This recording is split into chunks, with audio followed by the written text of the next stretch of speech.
Fox Sports. We are Fox Sports. We are Detroit. Tigers baseball on Fox Sports Detroit is presented by Bell Tire.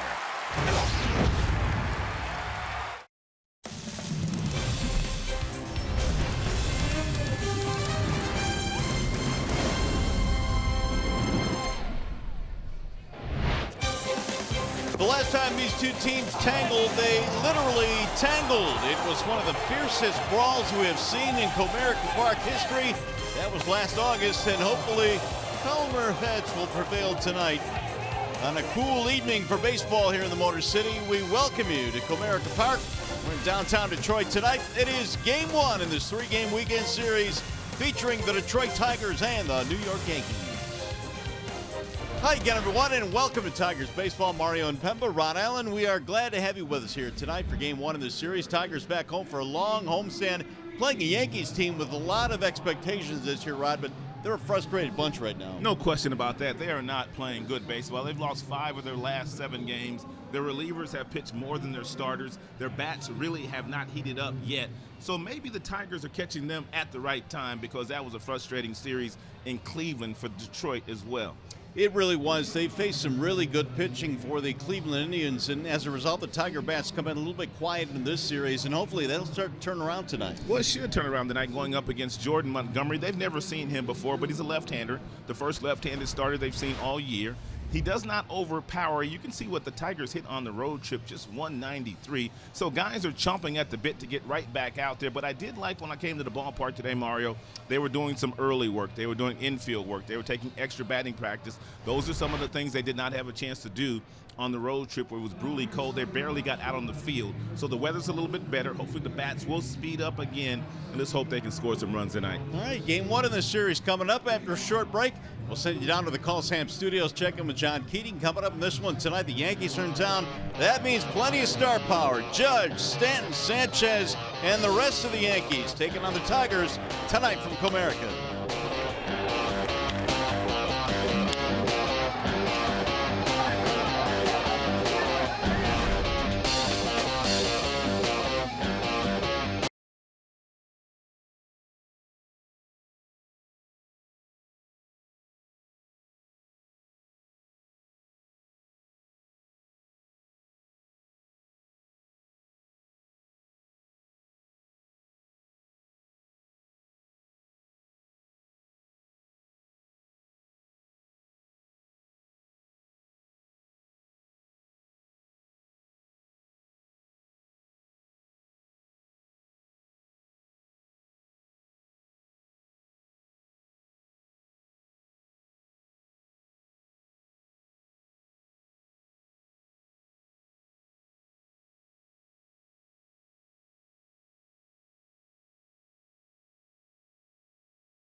digital coupons, and more. By Comerica Bank, raise your expectations of what a bank can be. Come to Comerica. And by Jeep, get great deals on the Jeep brand lineup at the Jeep Spring Sales Event. Tigers and Yankees coming up. Welcome back to the Call Sam studio. I'm John Keating. Mario and Rod will rejoin you in a moment. Mike Fiers faced the New York Yankees last year while a member of the Houston Astros, and he did not allow a run. He only allowed 2 hits, but he only lasted 4 innings because he needed 105 pitches to get through those 4 innings. He's looking for a start as shimmering as the one that he had on Sunday in Chicago against the White Sox when he allowed the Sox nothing. We'll see his first pitches here at Comerica Park on this Friday the 13th, just moments from now.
Been a little bit chippy between these two teams recently. We'll see what transpires tonight. Mike Fiers presented by Family Heating, Cooling, and Electrical. Well, you see his numbers in his first start as a Tiger. 6 innings pitched against the White Sox. He won that game. He threw 90 pitches. He had 6 strikeouts. He's got a fastball that goes anywhere from 80 to 90 miles an hour. He loves his curveball, and he will throw that a lot to the right-handed batters. Also has that split change as well, which is another very effective off-speed pitch for Mike. So it'll be the first start in a Tigers uniform at home for Mike Fiers, and Gardner will lead things off for the Yankees. They're in town for a 3-game weekend set. And here we go. The first pitch of tonight's ball game is a strike called on Brett Gardner. 245 batting average to start the year. He's gone deep once. Gardner's been a guy over the years that has provided power and speed at the top of that Yankees lineup. That'll miss high. 1 ball and 1 strike. Set career high in home runs did Gardner last year with 21. And 5th time, 7th overall that a Yankee leadoff hitter has hit 20 home runs in a season. On the ground to the right side, gobbled up there by Machado at second base, and 1 gone. Here is the Yankees starting lineup tonight, presented by your Metro Detroit Chevy dealers. We saw Gardner start things off. He is followed by big Aaron Judge and big Giancarlo Stanton. Didi Gregorius batting cleanup, then Sanchez and Hicks at about 3 Walker, Andujar, and Torres. So here's Aaron Judge batting in the 2 spot for the Yankees. Off to a very nice start, 347 average. Kind of picking up right where he left off last year. He was pretty good in the month of September, was Aaron Judge, after really struggling in the month of August. August was one he wanted to forget, but I guess to his credit, he bounced back nicely. And Tigers shade him to pull in the infield. Dixon Machado and the second baseman directly behind the second base bag.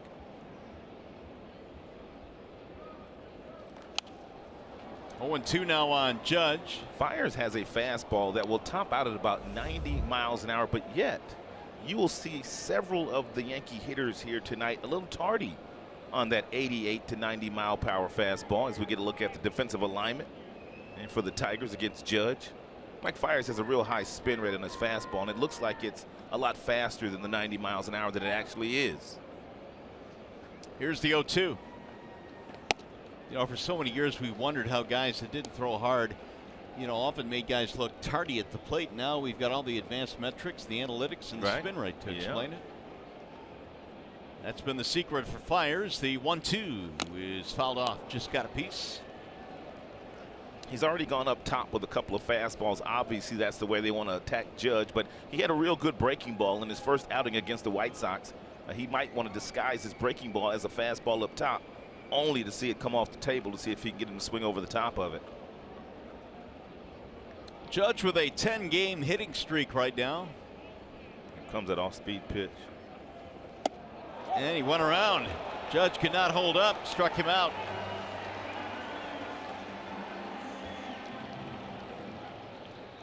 Here is defensive alignment behind Mike Fiers tonight. In the outfield, you have Jones, you have Martin, and you have Nicholas Castellanos. In the infield. Third to first reads Candelario, Iglesias, Machado, and Miguel Cabrera. James McCann putting down the signs tonight for Mike. Giancarlo Stanton looks at ball 1 inside, and what a tandem he provides with Judge. And Stanton, although he's had a couple of games this year in which he was booed heavily, struck out 5 times, twice in a game. Pops it up, foul ground. McCann discards the mask, and a good start from Mike Fiers. Got a 1-2-3. Here come the Tigers in the bottom of the first.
is presented by your Southeast Michigan Ford dealers. Here's Ron Gardenhire.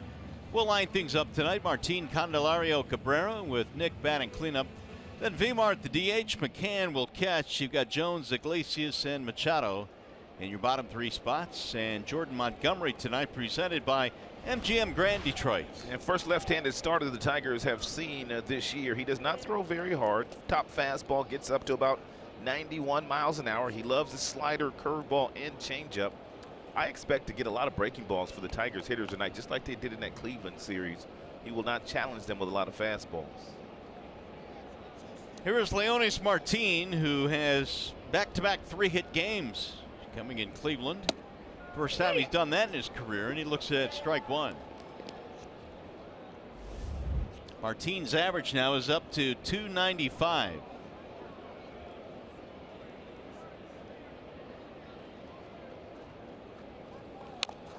Oh man, down he goes after that foul. And he is in some pain right now at home plate. And Doug Teeter now, the head athletic trainer, coming out as Martin is not even moving right now at the dish.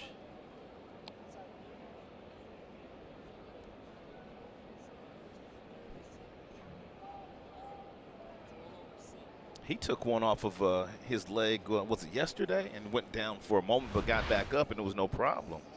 This one may have gotten him on his knee.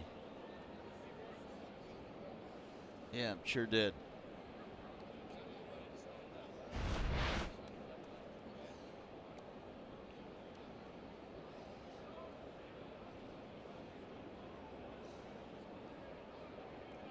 So Martin's still down. He is at least sitting up, but right now he's just trying to get some feeling back and hoping the pain will go away and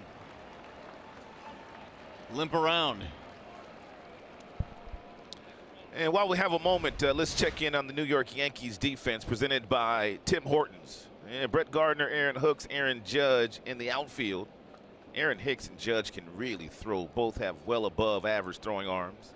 Andujar, Gregorius, Torres, Walker in the infield with Gary Sanchez being the catcher tonight. Doug Teeter making sure that Martin can continue in this game, and he's going to do it. Doug Teeter's been a busy man. He is the Tigers' head athletic trainer now. Seemed like he was on the field a bunch in Cleveland. He was. You can tell Martin is still not 100%, and probably won't be for the rest of this game. Meanwhile, Montgomery now ready with the 0-2. Swinging a foul tip. That's one of the things that Montgomery will do, whether it's the right-handed batter or the left-hander. Once he's able to get ahead of you, he's going to throw you one of the breaking balls, whether it be the slider or the curveball, and an occasional changeup, mostly changeups to the righties. You see the fastball usage only 32%. 31% with the curveball. Changeup 26%. Tigers know they're not going to get a lot of fastballs to hit tonight. The old adage used to be pitch off your fastball. And he has not thrown many of them.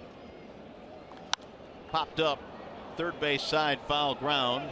Andujar has room and he snatches it for out number one.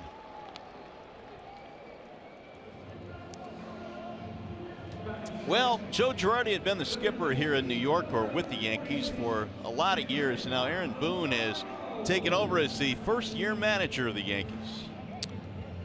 It's not often that you get your first managerial gig and you get a really good team like the New York Yankees. Usually first-year managers take over poor teams, but that was not the case for Aaron Boone. Boone played with the Indians. He played with the Reds, the Yankees, as we mentioned, Houston, Washington. There's a strike called on Jeimer Candelario.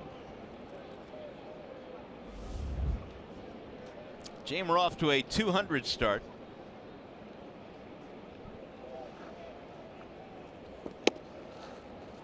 One.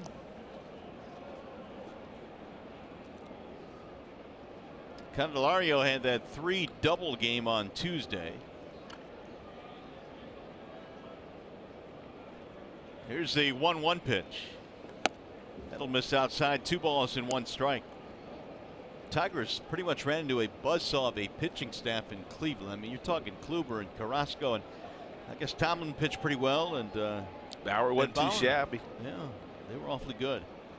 2-1 pitch in there, 2-2. I know you guys followed this the same way that we did while I was in the studio for that 4-game series. Now, one of the starting pitchers for the Cleveland Indians threw more than 50% fastballs. Everything was under 50%, heavy dose of breaking balls.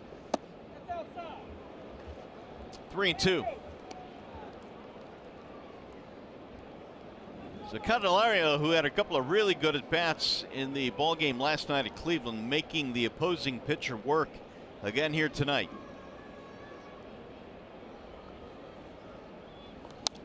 Fouled back out of play. And a lot of times that's a good sign for a young player that's batting at 200 to have an at-bat like this. You just feel good about it, whether you have success or not, whether you get a hit or you don't get a hit. You really feel good about your plate appearance here because you saw a lot of pitches, and the result really doesn't matter. That's in the air toward left field and caught there by Gardner. 2 gone. I think you hit the key word there, Rod, for a young hitter. You don't see that very often. His plate discipline and his ability to work a pitcher at this young of an age, dude. And I was really impressed with Jamer a few days ago because he had the one game where he struck out 3 times against Corey Kluber. Then he came back and had the 3 double game and had some outstanding at-bats in that game. And that's kind of rare. A lot of times it gets away from young players when they have a tough outing the way he had the day before. But he came back and he continued to play good defense, and he had a decent series. Here is Miguel Cabrera with 2 outs. And Miggy only a couple of hits in the Cleveland series. Historically, Miguel Cabrera has killed New York Yankee pitching, whether here at Comerica Park or at the Bronx in New York. Well, Cabrera, a .331 career against the Yankees. The one at bat that I always remember, the home run against Mariano Rivera a couple of years back. Oh, that was special. He had Rivera saying, wow. Here's the 1-1.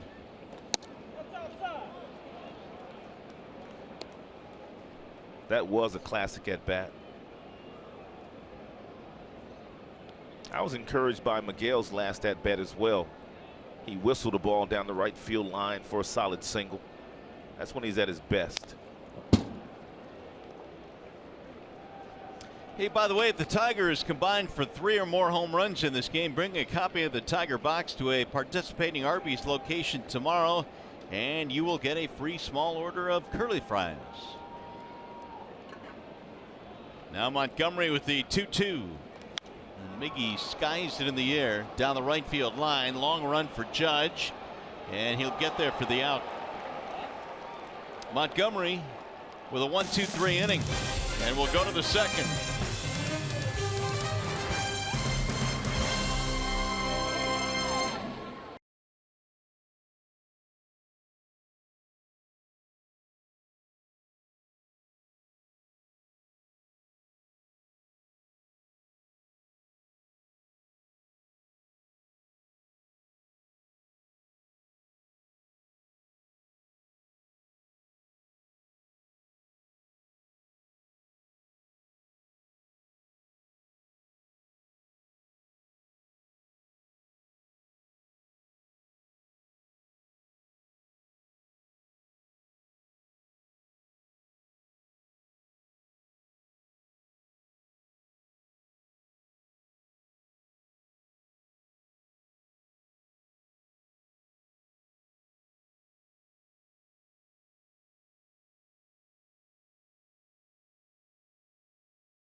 Things rolling here for the Yankees, facing Mike Fiers, who had himself a rather routine 1-2-3 first inning with a strikeout.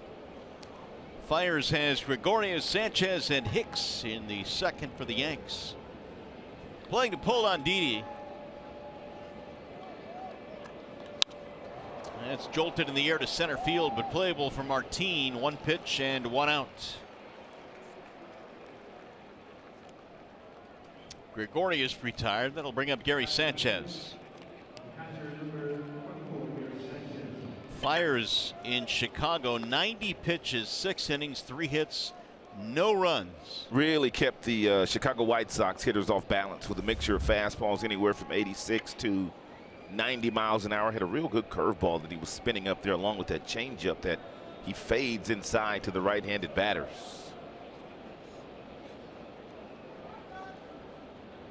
Sanchez only batting 133, but over his last couple of games, 4 for 9 with a triple, couple of doubles, and 2 homers. So he's starting to swing that stick. Well, he may be batting just $133, but he has 10 RBIs already. Well, all of his hits have been extra base hits so far this year. He does not have a single. 6 extra base hits for Mr. Sanchez. Power hitting catcher for the Yankees. And as you know, they have power up and down their lineup. Sanchez last year, 33 home runs, knocked in 90. Quite a few of those came against us, too. Yeah, and a few went a long way. Oh, my goodness. Here's the 0-2. In the air to right field, hit pretty good. Castellanos back to the track. It's over his head. It'll bounce off the wall. Sanchez on his way to second, and he'll pull in with a double. Gary Sanchez starting to swing that bat right now. I don't know what happened to Nicholas Castellanos. It looked like he had a pretty good beat on it. He got back there, and I don't know if it got caught in the lights or what, but it just appeared that he ducked right at the last moment there. So I don't know if he lost it or not. We'll see, though. Have. Yeah. I mean, there's that fastball. He gets on top of it. I mean, he hit it hard. And Nick gets back there. Looks like he's going to make the play. Then all of a sudden. Yeah, he had to lose it. Yeah. Don't you think? Yeah, I think so. I mean, he ducked at the end. But you're right. It looked like he was getting back there to camp under that ball. So it's a double here with 1 out in the second. Here is Aaron Hicks. 4th double of the year. Every hit now that Sanchez has gotten this season has gone for extra bases. That ball hammered in the air to deep right center field, way back. Martin looks up, and that ball is off the wall, and it squirts away. Uh-oh, this could be trouble. It is. Hicks rounding third. They're going to send him home. Here's a throw to the plate, not in time, and it's going to be an inside the park home run for Aaron Hicks.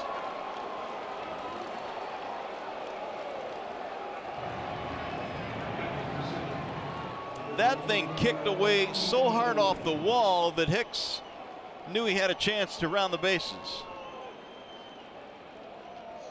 Aaron Hicks just came off the disabled list yesterday with intercostal muscle to the side. He got a changeup that stayed up, and I mean, he absolutely killed it. Martin got a little bit too close to the wall. Looked like the ball hit off the bottom of the wall where that concrete is, and it must have rolled about 30 feet from him, and by the time he got over to pick it up, head first sliding into home with an inside the park home run is Aaron Hicks.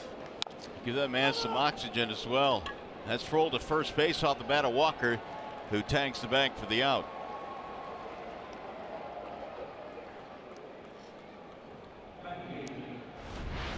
Gary Sanchez breathing hard. He only ran from second base. He didn't really start running until he got to first base. Former #1 draft choice of the Minnesota Twins is kind of coming to his own as a Yankee. So the Yanks out to a 2-0 lead. Here's one of the top prospects in all of baseball, Miguel Andujar. First Yankees inside the park home run since their good buddy Curtis Granderson hit one back in 2011. Off the end of the bat, slowly rolled towards second. And Machado throws him out by a step. That'll end the inning. They get a pair of runs, a double by Sanchez, and inside the park tour by Aaron Hicks. And the Yankees have a 2-0 lead.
Park home run by Aaron Hicks. And so the Yanks out to an early lead. It'll be Castellanos, Martinez, McCann facing the lefty Montgomery. And Nicholas looks at a strike 0-1. And so far Montgomery 4 of 4 in first pitch strikes thrown. So that's a welcome sight for Larry Rothschild, the pitching coach of the New York Yankees. The 0-1 is whistled down the right field line, but slicing into the seats. And now you know you're going to get that breaking ball from Montgomery, whether it be the slider or the curveball. Do you remember a ball carrying off the wall here as far as that one did off the bat of Hicks? No, I've never seen a ball come off the out-of-town scoreboard that violently, but it did hit the bottom of part of the wall where they have that concrete, and that's the reason why it trickled so far away from Martin. Here's one more look at the inside part home run by Hicks. Right off the bottom there. Hit that concrete, man. It traveled about 30 feet. There it is, that slab right at the bottom of the wall, and it pinballed off that. 1-2 is rolled toward third behind the bag. Fair ball. Long throw, not in time. Castellanos will beat it out. It's an infield hit.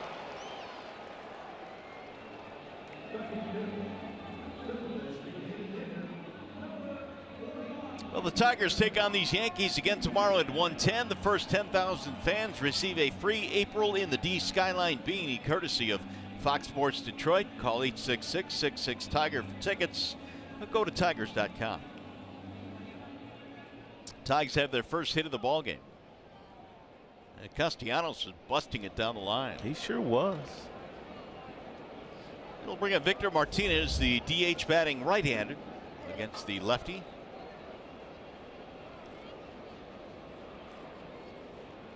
Saw the career numbers for Victor. 20 home runs against these Yankees in his career. Here's Nicholas Castellanos running down the line on the infield single. It took him 4 seconds, but from the time it made contact to the time his left foot hit that bag, that's pretty good time for a right-handed batter. An average time is 4.2 seconds from the right side. Anything above that is pretty good. So 4 seconds not bad for Nicholas, who last year had 10 triples and is running a whole lot better the last 2 years. The 1-0. In the air center field. It'll be Hicks. Victor retired. One gone. What is a good time for a left-handed batter down? Left-hander about 3.8. 3.8 from the left side is a pretty good time. Anything faster than that, 3.6, 3.7, I mean, you're really flying down that line. I believe Mondesi's kid ran a 3.5 on a bunt down there a couple of years ago. Flying down the line. Now McCann.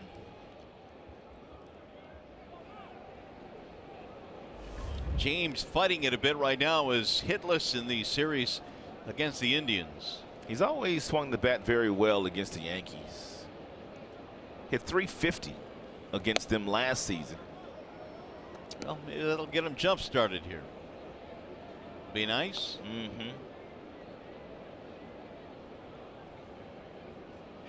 Montgomery is a 25-year-old out of Sumter, South Carolina. Played his college ball in Columbia at South Carolina. The 1-0. 2 balls and no strikes. James should get a real good fastball to hit right here. It's going to be about 91, 92 miles an hour. Looking to drive the ball in the gap somewhere.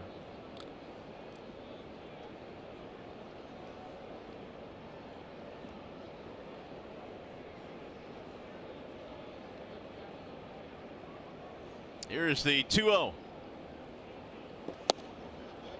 2 balls to 1 strike. Sanchez known for his offense, the catcher behind the dish, but I was reading his catcher's ERA is 3.45, which is pretty good. Yeah, he's getting better. I was talking to Ken Singleton, who does the television for the Yankees, and he said that his defense has gotten a whole lot better this season. He can always throw. I mean, he's got a cannon for an arm, but just defensively had a bad year last year, but a whole lot better this season. By the way, as you enjoy a Miller Lite, look forward to the whole true moment later in tonight's game. 2-2 on McCann.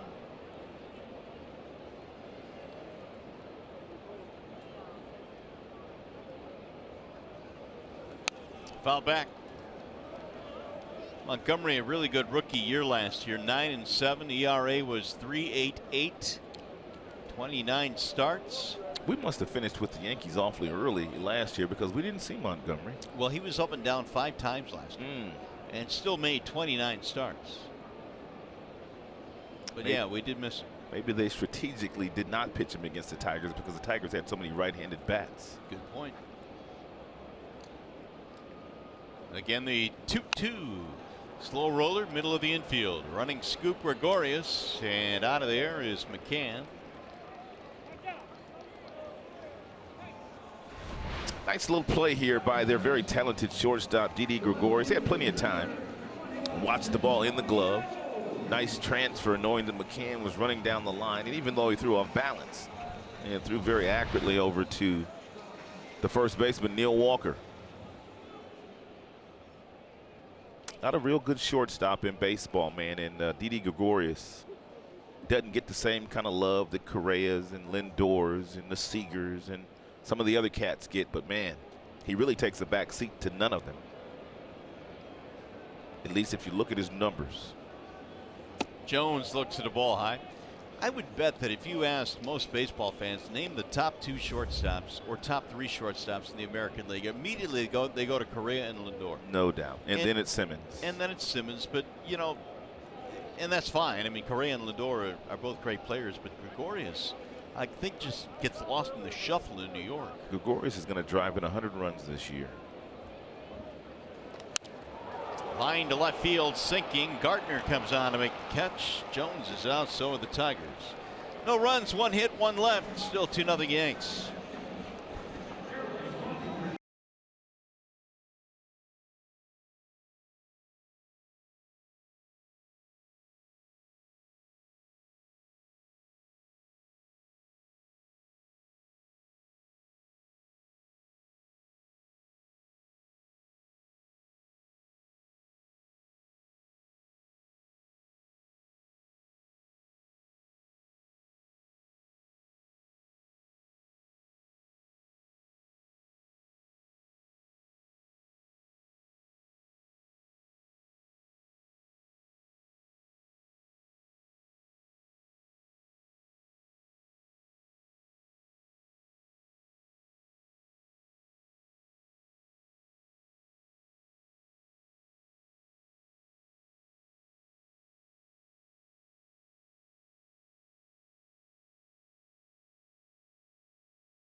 keeping innings. You've seen something that sort of caught your eye? Yes, I have, Keeks, and it starts with his timing, guys. He's played an 11-game, 23 punch-out. Well, the reason is because of that front foot. He's late getting the front foot down, which doesn't allow him to catch the baseball out front.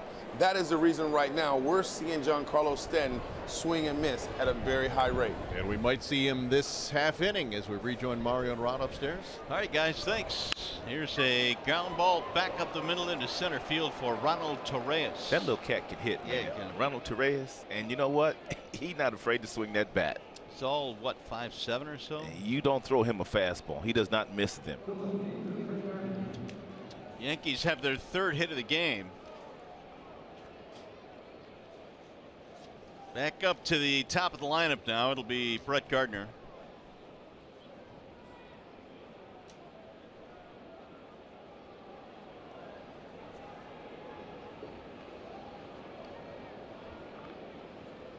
Yanks lead 2-0 on the inside of the park. Home run by Hicks. There's a strike called on Gardner.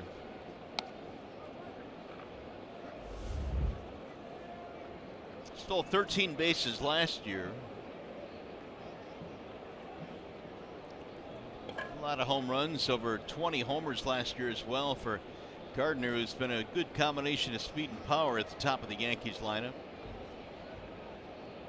Now they go 1.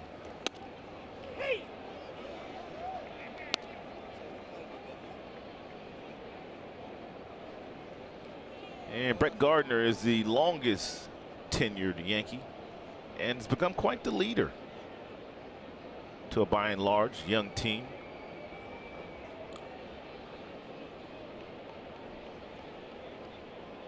Oh, 0-2 on Gardner.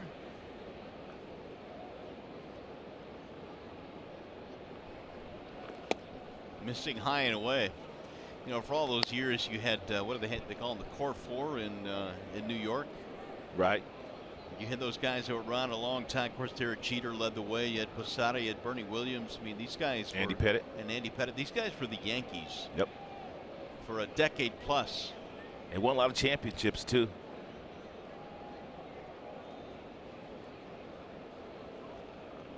They had other guys that were really good as well, guys like Bernie Williams, who really never got his due because he was always playing in the shadow of the other guys that you mentioned, and Roger Clemens and some of the other notable free agents that the Yankees would sign in the offseason. Bernie Williams was also a very good musician as well. Very well-rounded person. Talent. Captain, though, one of the favored Yankees over the years, Derek Jeter. He could do no wrong in that Yankee uniform, could he? No, not with the Yankees. But in his current position, it's been a little bit of a rough go. A little bumpy. Oh, where was that? Man, that one just missed. You heard the umpire fielding Colbert, who will tell you where the pitches are. Not many umpires do that, but if you listen closely, he will tell you whether the ball's inside or outside. He said outside on this one.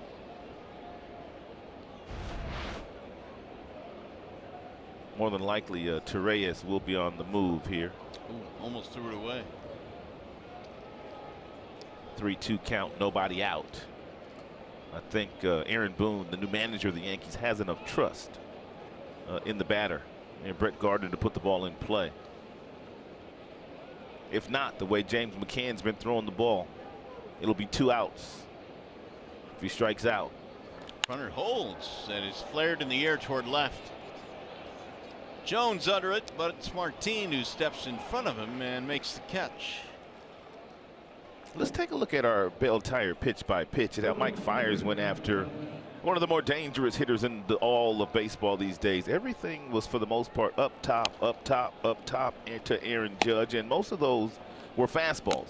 Finally ran the count to 2-2 and threw him a nasty changeup that faded in on him that he could not hold up on to get strike 3. You see the movement on that changeup that Fiers has. Now Judge. What was the average fastball for Fiers in that series against Chicago? I think it was a little over 87 miles an hour. Correct. So if that doesn't prove that you don't necessarily have to throw mid-90s to win at this level or any level, nothing does. Just have to make sure you get ahead with a lot of first pitch strikes. Got to throw some breaking balls on first pitches. You have to work all 4 quadrants of the strike zone. And more importantly, you must change speeds on several of your pitches. And if you could do that, you can have success up here with an 86, 87 mile per hour fastball. What's the old saying? Hitting is timing, pitching is upsetting that time. That's right. 0-2 on Judge. Struck out in the first.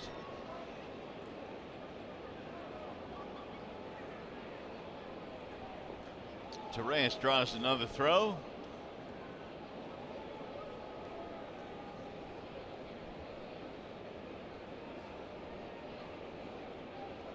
Infield playing to pull on Judge. 10-game hitting streak for the big outfielder. He's got a pretty good eye, too. He's one that doesn't usually leave the strike zone. However, Mike Fiers will be trying to get him to leave the strike zone here on an 0-2 pitch.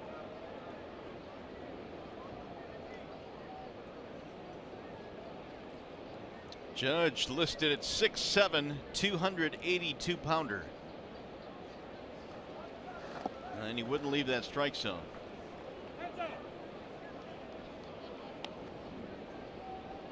Judge last year walked 127 times. That is a boatload of walks. It really is. Respect. Also stole 9 bases.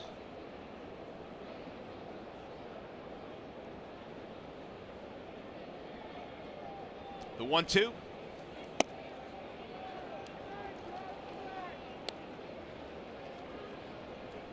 Can you imagine the scrutiny that Judge was under last year and the year he was having playing in New York, still a young kid, still a rookie in the big leagues? He responded nicely. He did. He's got a lot of Derek Jeter in him. That's what the people say.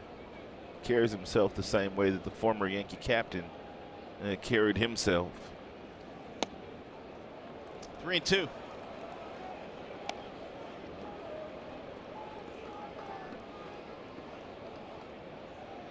There you go, Judge at 475 in the on-base percentage category. How about Mauer and Cano over 500? Won't be able to sustain that, but still off to great starts. Runner goes, and it's hit on the ground. A short, sharply throw to second. Got him there, and the throw to first in time. Nice job by Jose. Ooh, they still turned it. Didn't think they had a chance. The Yankees might want to look at this.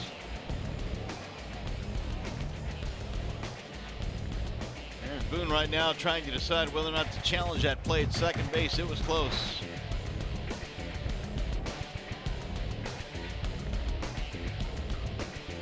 They're going to challenge.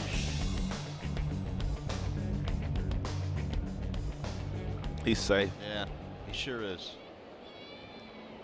But a real nice play by Jose Iglesias. Real heads up there with Ronald Torres running on the play and having decent speed. Iglesias knew he could still throw that ball to Machado and they could still get the out at first base. That's why he gambled there. So really no harm, no foul. So it appears they will stay out of the double play by starting the runner. The challenge by the Yankees on the call at second base. You never know with some of these challenges, but I'd be very shocked if this one doesn't get overturned. And he was clearly on the base before the ball got there. Good hustle by Torres.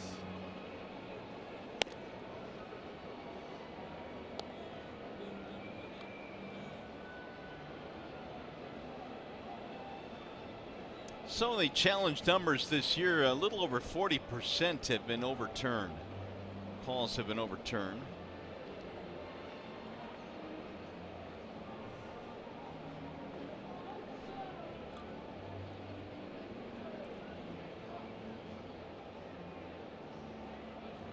Of course, the Tigers were involved in a challenge play at the end of opening day after they thought they won a game in the 10th inning, and the call was overturned. That was terrible. About as bad as it got, actually. And he is safe. So the Yankees win that challenge. Put a runner at second with 2 outs.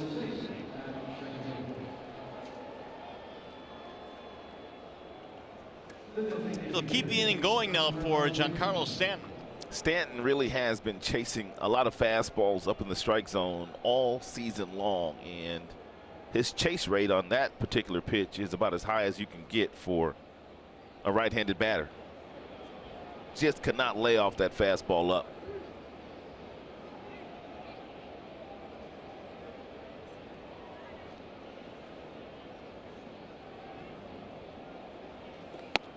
Ball high and away, 1-0. Stanton tonight playing in his 1,000th big league game. There's that chase rate on fastballs this season for Stanton. Nearly 33% of the time he's chasing that fastball. The league average is just 24%.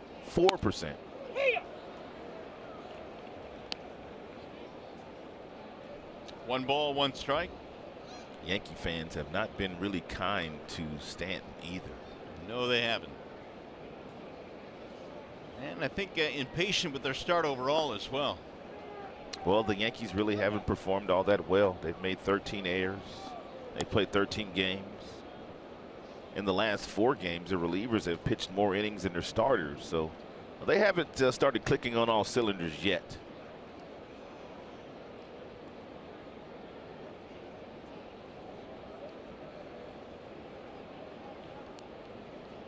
Two and one on Stanton.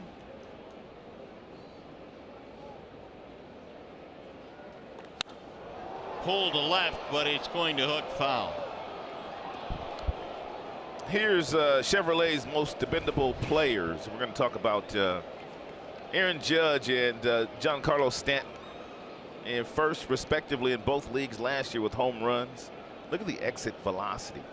Nearly 110 miles per hour off of their bats with regularity. And they hit the longest home runs. Imagine that. That's not stunning. Just a little bit outside. Well, Stanton's 6'6", 245, and you mentioned Judge was 6'7", and weighs 282 when he was in the batter's box. So a couple of guys that have some serious hand speed.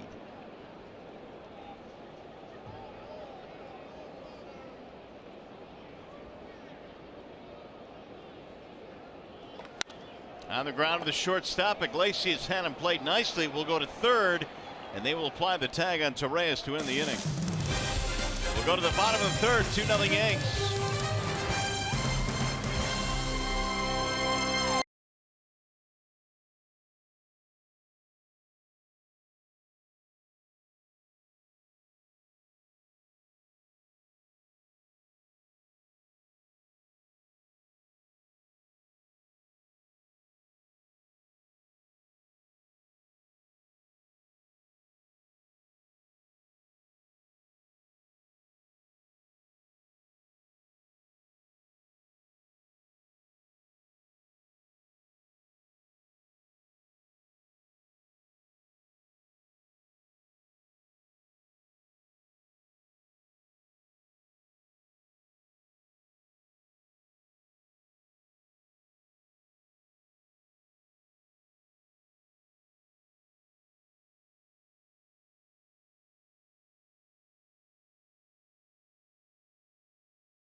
We all remember the last time these two teams met with that bases clearing brawl. You know, Gary Sanchez was a big part of that, as was Miguel Cabrera. I had a chance to talk with Sanchez earlier today, and he said this is a new season. That's in the past. All we're worried about is playing baseball right now. Did have an opportunity this offseason to try to clear the air a little bit with Miggy. Said they had a candid conversation, but as it appears, both sides have moved on. And if that's the case, then it's a good thing. You know, the Yankees were involved in a brouhaha the other day as well, and it's I don't know how you feel about this, Rod, but in the game today, it gets awfully scary with the way as hard as pitchers can throw, and as big as these guys are now, man. When you get in fights that become really good, Donniebrooks, it's scary. Yeah, no doubt about that. I'll answer that question in a second. But Sanchez should have been apologizing to Castellanos. He was the one that was punching. He was punching Castellanos, not Miggy. That's right. I mean, he should have been making clear with him. It's fouled back out of play by Iglesias. But Ron Gardenhire, I mean, said it perfectly today. He says, I was not here last year. Aaron Boone, their manager, was not here last year. Mike Fiers, starting for us today, was not on the team last year. So, I mean, boys will be boys as the weather heats up, but I don't expect there to be anything that goes from what happened last year. 1-2 is golf foul out of play. Well, I will say this. It was a fight like we hadn't seen in quite a while, certainly at this ballpark. Right. It just kept going and going. Yeah, they were angry that day. They were angry. Iglesias, Machado, and then Martin facing Montgomery.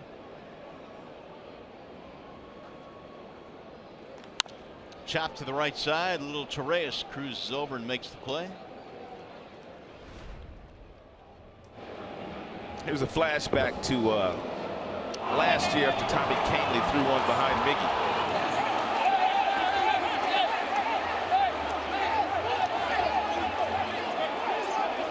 Sanchez got into the scrum. Yeah, he did. That was just the start. McCann got hit in the helmet. Yeah, it was a crazy day.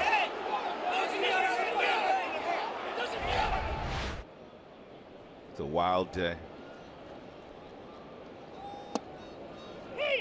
Dixon Machado, the batter. Machado now has 7 doubles on the year, which is tied for the major league lead. Really? Xander Bogaerts has 7 as well in the American League. Raise your hand if you had Machado with 7 doubles on Friday the 13th. No disrespect, April 13th. but my hand is down. You root for him, though. He's a fine young man. Great kid, and I think he's really getting a great opportunity this year. They'll roll that one to short. Gregoria stays with it and throws him out. 2 gone.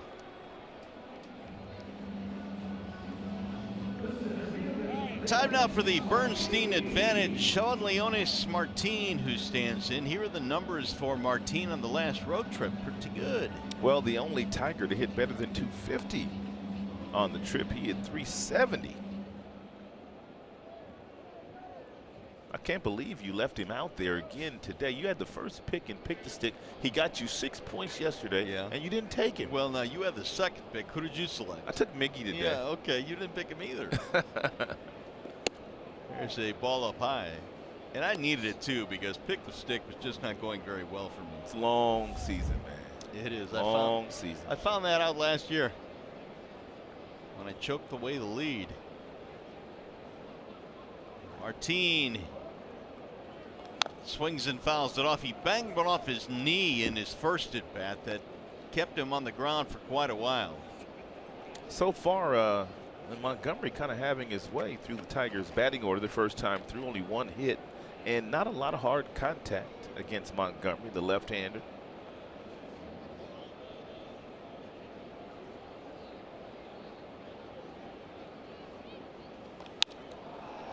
That's in the air, shallow right center field.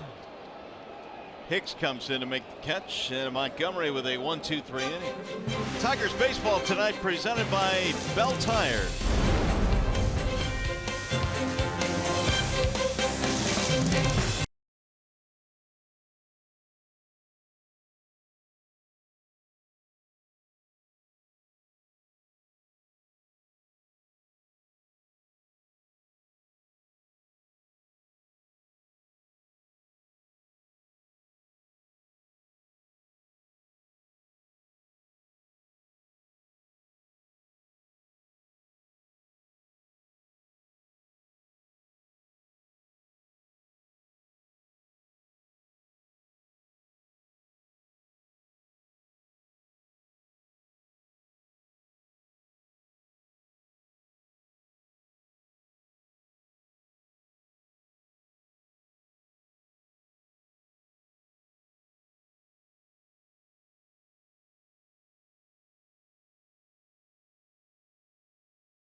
a 3-game set here this weekend. Mike Fiers surrendering a double and an inside the park home run in the second, and that's how the Yankees got their runs. As Didi Gregorius leads it off, and he'll take a strike. Gregorius, Sanchez, and Hicks in the Yanks' fourth.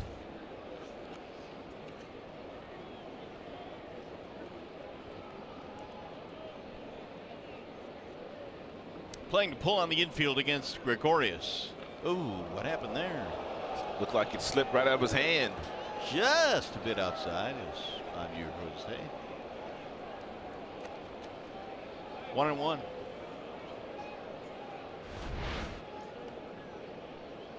Zip.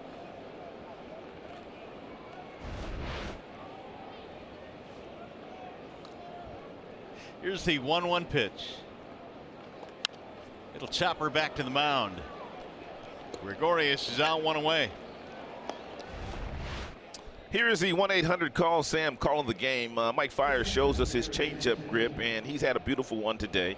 Tied Stanton up for strike 3, and when not throwing that changeup, the four-seam spin rate very good on his fastball, kind of tying a few guys up. Guys not necessarily barreling that fastball up that Mike Fiers has been featuring so far today.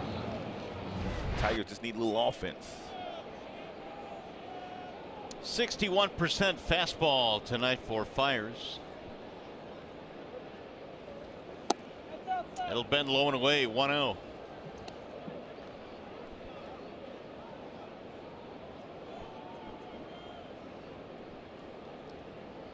Gary Sanchez had a 2-base hit off the wall in right field in his first at bat. 2-0. They've got 3 guys with 40 home run potential. And one would be Sanchez, and of course the other 2, it would be Judge and Stanton. It's amazing to have this much power in the middle of your batting order. Would you agree, though, that power tends to go into slumps more so than teams that have a lot of contact hitters? Oh, that's a valid point for sure. And I wonder if throughout the course of the year, this is a Yankees team, for all of the power they have in the middle of their lineup, that might go through some stretches where they're struggling a bit. Oh, well, there's no doubt that Sanchez will go through some bouts of struggling. Also, Stanton will, but Judge seems like he makes adjustments very well. He walks a lot. It just looks like this year he's going to be in the MVP conversation once again, but you're absolutely right. Home runs and power, they kind of go hand in hand with strikeouts. That's why they're hoping that some of the other guys like Aaron Hicks and Gardner and Torreyes and Gregorius can continue to swing the bat. When they're not hitting for power, they can manufacture a few runs. 3-1 on Sanchez.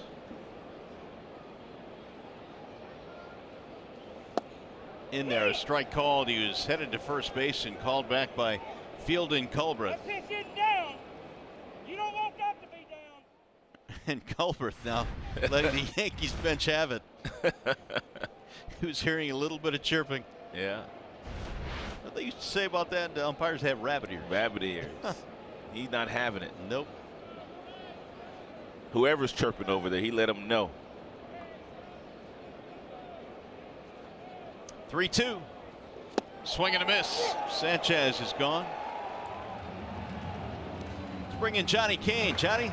Yeah, Mario, last Sunday when Mike Fiers made his debut in Chicago, temperatures are 36 degrees. There's a steady 10-mile-per-hour wind. Now tonight, right at around 50 degrees, and Fiers said he was looking forward to the chance of not having to blow into his hands in between pitches or hurry in his pitches to try to get off the field much quicker. But one thing I can tell you, over his big league career, never had to pitch really in inclement weather at home because he was in Milwaukee and Houston. Of course, both have retractable roofs. But the way this spring is going, we may get there soon enough. Yeah, he's gotten his fill of it with the cold weather, but it really didn't seem to bother him in that first start against Chicago. And really, when you consider, Rod, he was coming off a situation where he had a bad back in spring training. I think he kind of found the pitch that would work for him in that cold weather, and it wasn't necessarily the breaking stuff, but it was the changeup fastball mix that allowed him to pick six scoreless innings against the White Sox that day.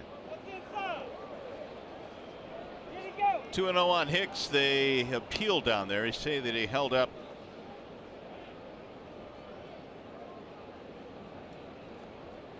Fires allowing 3 hits, no runs, 6 punch-outs against the White Sox.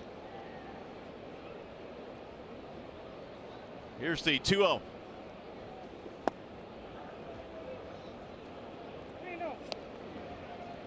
Be careful here. Hicks probably has the green light here. If he gets a fastball right down the middle, he can swing at it. That doesn't mean he will, but more than likely he does have the green light.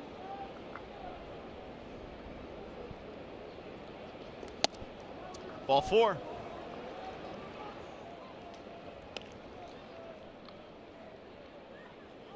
Time for the DTE Energy Know Your Own Power. And last time Hicks came up, only his second game off the disabled list. Hit one off the bottom of the out-of-town scoreboard, right off that brick concrete, and was able to scamper home for an inside-the-park home run. Here is the veteran Neil Walker. He bounced out in his only at bat, and that was in the second.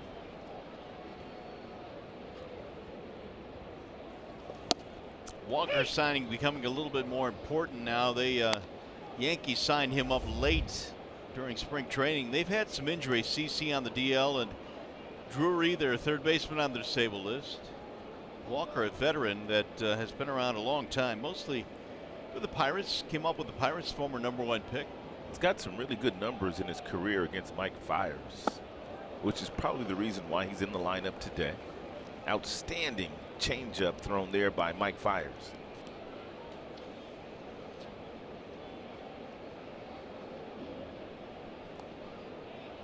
Oh, 0-2 on the veteran Walker.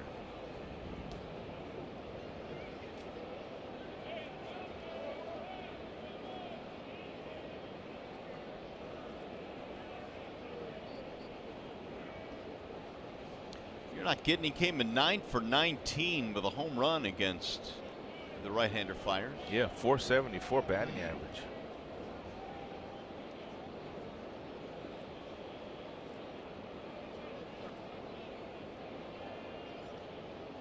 The 0-2.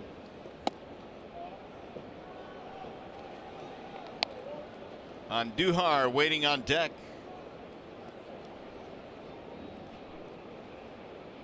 Pirates, Mets, and Milwaukee, the stops, the big league stops for Neil Walker.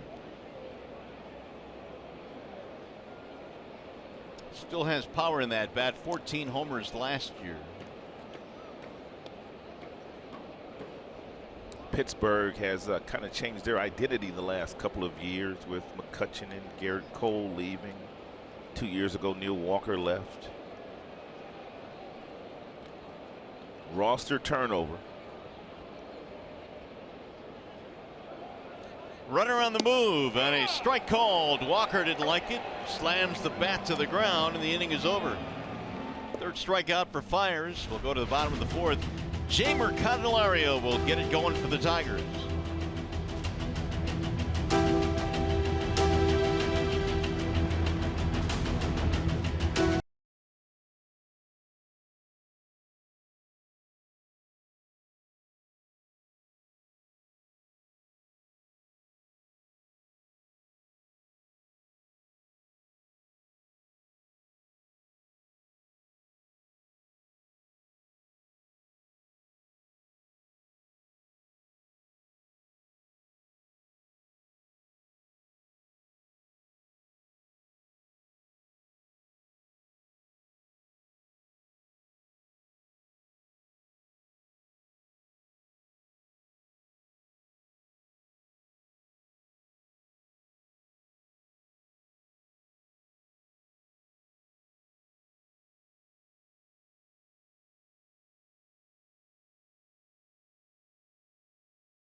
To their 2-0 lead as Jamer Candelario gets it started here against Montgomery, the lefty.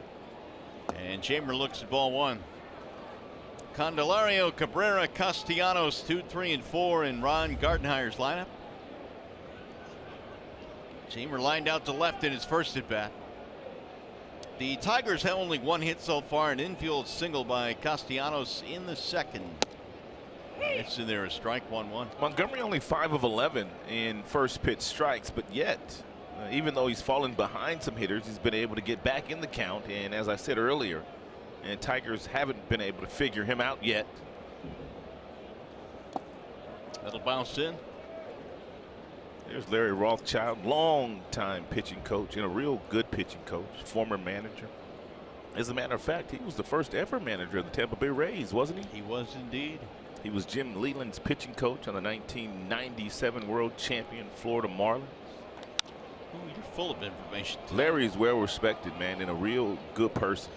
I've known Larry for a long, long time. Good pitching coach. 2-2 on Jamer. Montgomery got the Tigers 1-2-3 in the third. Swing and a miss. Candelario is out of there. One gone.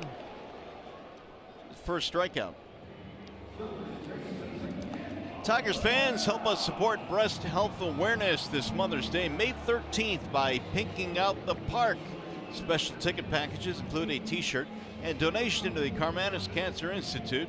If you'd like to purchase a ticket package or for more information, go to tigers.com/pinkout and help out. Here is Miguel Cabrera, the Pie. It's the main reason why Miguel Cabrera is wearing that new helmet this year that protects the left side of his jaw, like so many other players in Major League Baseball.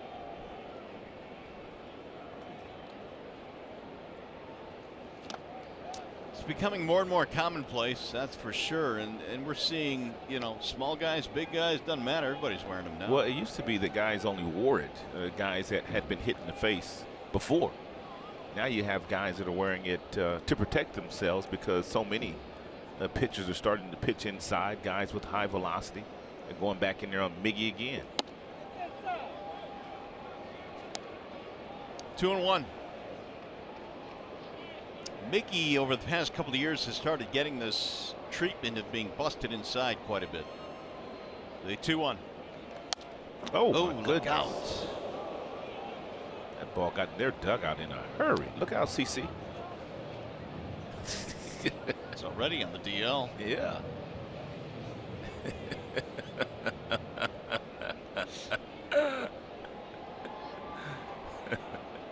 Who's chewing all that bubble gum down there? CC? CC is apparently. That was full when the game started.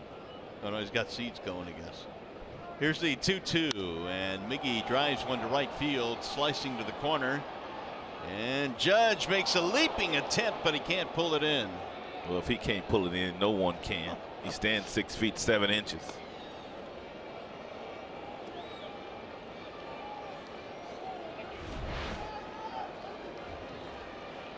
Now, who would you take in that collision, the Wall or Judge? He probably should have caught that. Taking Judge.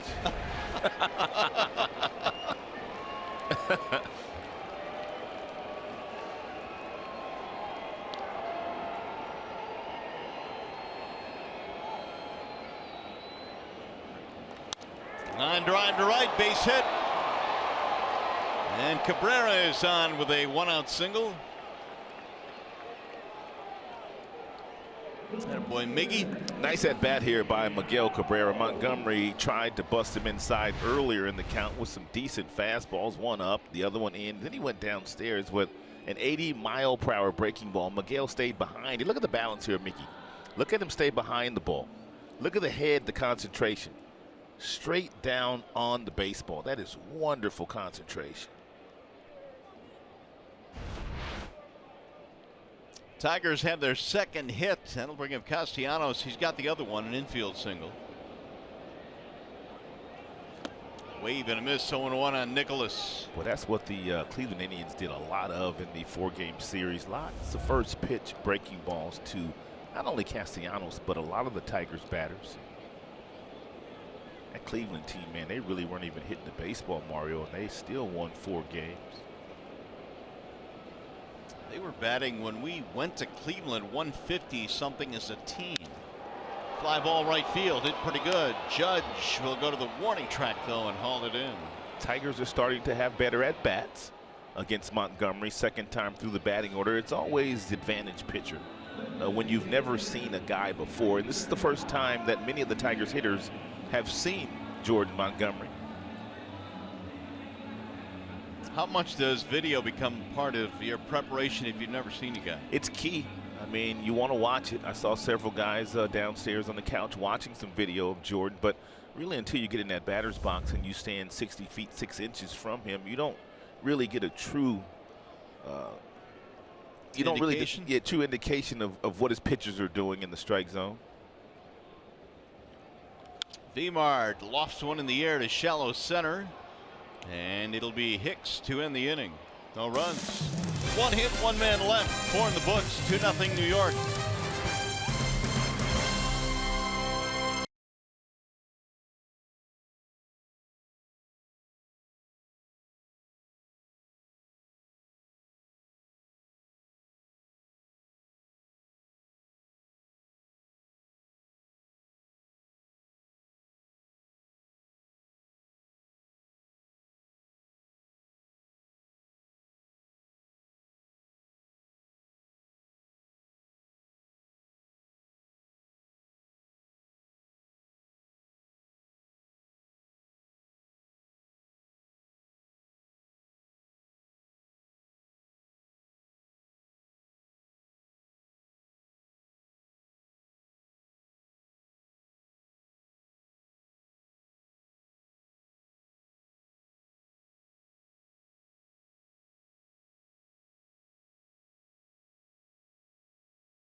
Legal Services, sponsor of Fox Sports Detroit. Bell Tire, for tires and auto service, everybody needs a Bell Tire guide. And by Chevy Silverado, the most dependable, longest lasting full-size pickups on the road. Game 1 of a 10-game homestand for the Detroiters, and Mike Fiers goes back to the mound as we go to the 5th inning. It's 2-0 Yankees have the lead. And Miguel Andujar sends a ground ball fair inside the bag at third. Going to be extra bases. Jones will play the carom, and Andujar has a double. Leadoff man on for the Yankees.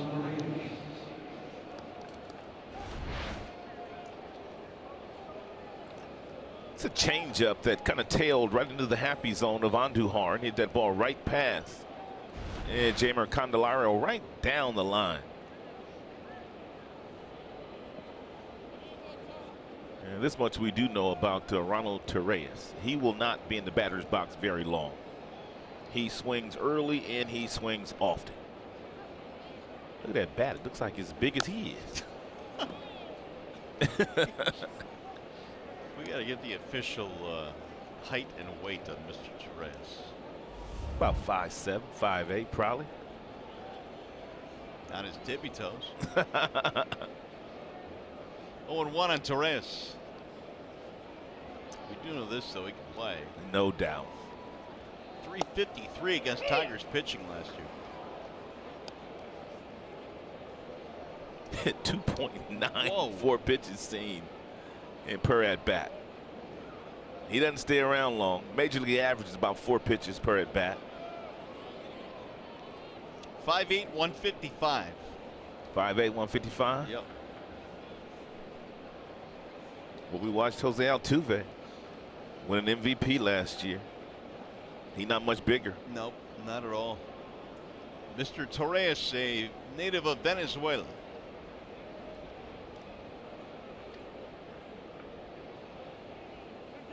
Time call now, and McCann out to the mound. That's a mound visit. First one of the night. You have 6 of those per night, as per the new rules this year. It really hasn't come into play. No. You know what I mean? 6 is plenty. It seems like it's plenty for the game. And you know what? When I heard 6, I thought, well, that's really never going to happen. I mean, it does occasionally. Yeah. But rarely will you see a team use all 6. I think there are some catchers that used to abuse the old rule. Oh, yeah. Yeah, that's true. Just go out after every batter.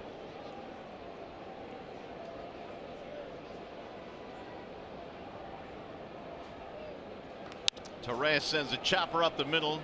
Iglesias thought about it, but he'll throw Torres out, advance the runner. Well, on this Friday the 13th, let's check in with Johnny Kane. Well, Friday the 13th means different things to different people, no question about it. I was talking with Jacoby Jones before the game about superstitions, said he wasn't overly superstitious, but as soon as I brought up Friday the 13th, he said that kind of weirds me out. But the great stories from Alex Wilson. I talked to Willie, he said the first game after he went through Tommy John rehab was Friday the 13th. What happened? He takes a line drive off the elbow, put him back on the shelf. Now, that was 11 years ago, back when he was still at Winthrop University before he transferred to Texas A&M. But he said, hey, that was 11 years ago. I have no superstitions about this date any longer, but a heck of a story. You know, superstitions have always been a part of baseball, guys, and I think it will always continue to be. Rod, you had to have some, didn't you? Not really. No? I mean, I didn't really have anything that was, you know, major superstitions. I really didn't. Want to know on Gardner. Johnny, you have any broadcasting superstitions? No. You could ask John Keating about that. Flare to shallow center field, and Martin can't handle it. This will score a run on his way to second and in safely. How about Brett Gardner with the hustle double? He was flying. Really? Great effort in center field by Martin. It looked like he was going to catch this ball, and I think by him leaving his feet and sliding in this fashion, the ball must have been moving on him, and he didn't come up with it cleanly, but a great effort and by Martin.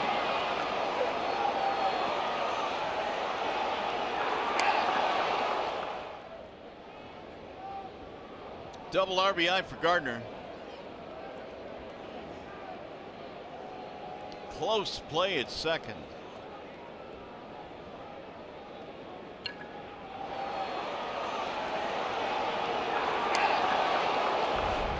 Gardner's got those little choppy steps. It was a good slide, too, because he knew exactly where the ball was coming from, and he slid to the outside part of second base, and Machado couldn't apply the tag to him. Good block by McCann.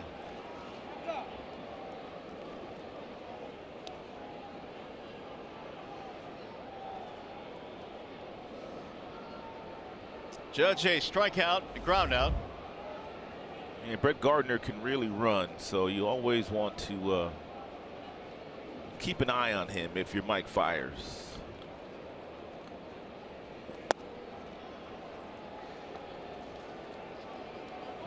Gardner in his career is 29 of 33 in career steals of third base.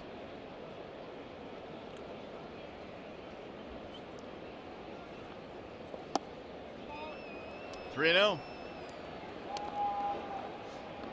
Saw some numbers that said the average exit velocity off the bat of Aaron Judge last year was 94.5 miles an hour. Average. That was best in the big leagues, right? It was. You'll see home runs 100 and above mostly. He went after a 3-0 pitch and swung right through it. I believe Miguel Cabrera is second on that list last year of I believe it. balls that left his bat at about 93, 94 miles an hour on average.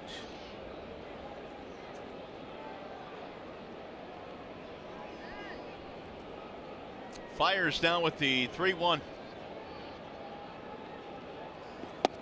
In there, 3-2. Judge must have been guessing for something off speed there. Therefore, he took a fastball at 87 miles an hour right down the middle.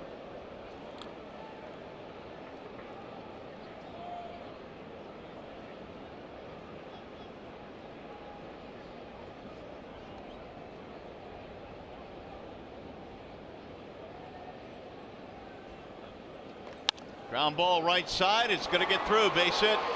This will get another run in as Gardner comes around to score, and Aaron Judge makes it a 4-0 game.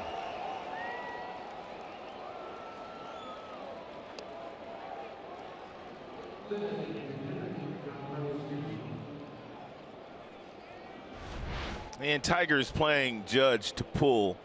And you can see Dixon Machado, second baseman, where he's playing at, and with 2 strikes. A beautiful piece of hitting here by Judge, who basically took exactly what the Tigers were giving him, and that's the entire right side of the infield. I don't know why more guys don't do that. Here's Giancarlo Stanton.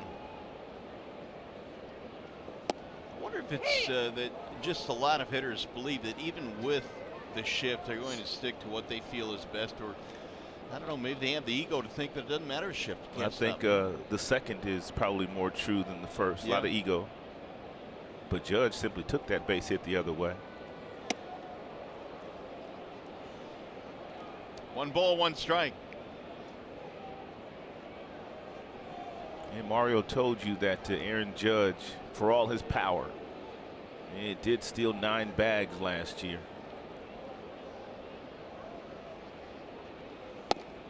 Hey! 1-2.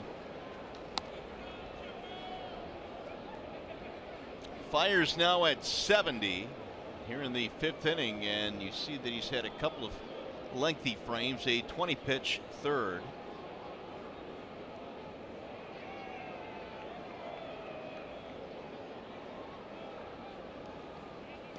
Stanton takes high, 2-2. Yankees have been playing some long games. They played a 3-game series in Boston, just completed. They lost 2 of the 3, but before that, they were playing against the Baltimore Orioles at home, and 2 of those games went into extra innings. So they've been playing a lot of baseball lately.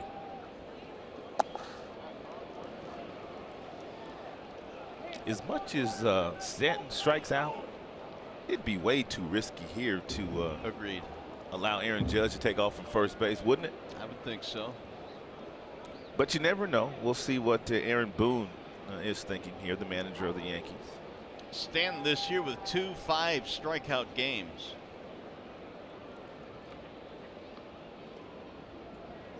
Runner goes. Swing and a miss. Throw down to second. He swiped it anyway. So you have to make sure in that particular situation you do a better job of making sure that Aaron Judge does not get as big a lead and a good jump that he got. He got a tremendous jump, and that's the only reason why he was able to steal that bag successfully. So if you're Mike Fiers next time, you just have to make sure he doesn't get this kind of jump. Because the way McCann's been throwing the baseball all season, usually strikeouts and a guy running from first base result in a strike him out, throw him out. 2-out RBI chance now for Gregorius. Oh man. McCann was able to at least stop that ball. Judge thought about advancing. 4 strikeouts for Fiers. If you're Mike Fiers, it's 2 outs. You've got the base open. Didi Gregorius probably has been one of their hottest hitters this year. And batting left-handed, you don't want to give in to him if you fall behind him with the right-hander in the on-deck circle, even though it's Gary Sanchez. That'll curl in for a strike. Yankees have added 2 more. They lead 4-0 here in the 5th.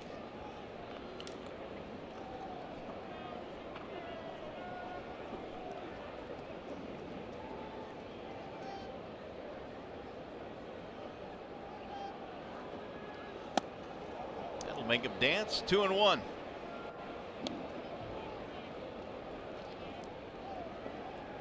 Gregorius this year already has 10 extra base hits. He might drive in 100 runs this year in this lineup, hitting behind Stanton, right in front of Sanchez, especially the way that Judge has been getting on base. Career highs last year in homers, RBIs, runs scored.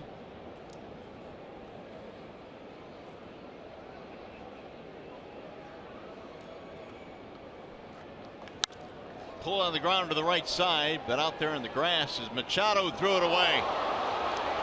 This is going to get another run in. He just yanked that ball, and now the Yankees lead 5-0. Tigers played a sloppy game yesterday in Cleveland, and Ron Gardenhire said as much.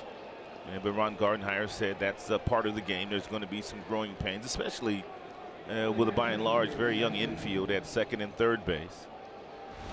Dixon Masato, had he played perfectly, hit it right at him, made the play and just came up and just yanked that ball. As you mentioned, Miguel Cabrera had no chance at catching it. And that'll be another error for Dixon. So Machado throws one away, and that'll score Judge. Bring up Sanchez now, runner at second. Tigers had a rough night in Cleveland last night with the glove. They committed 3 errors. That is their first tonight. Gardy had him out early tonight before batting practice, working on relay plays. Infield is also taking ground balls, and Tigers trying to get some extra work in on a night where they can finally get outdoors. Yeah, they really have not been able to work on anything with the weather they had in Chicago and most of that weather they had in Cleveland.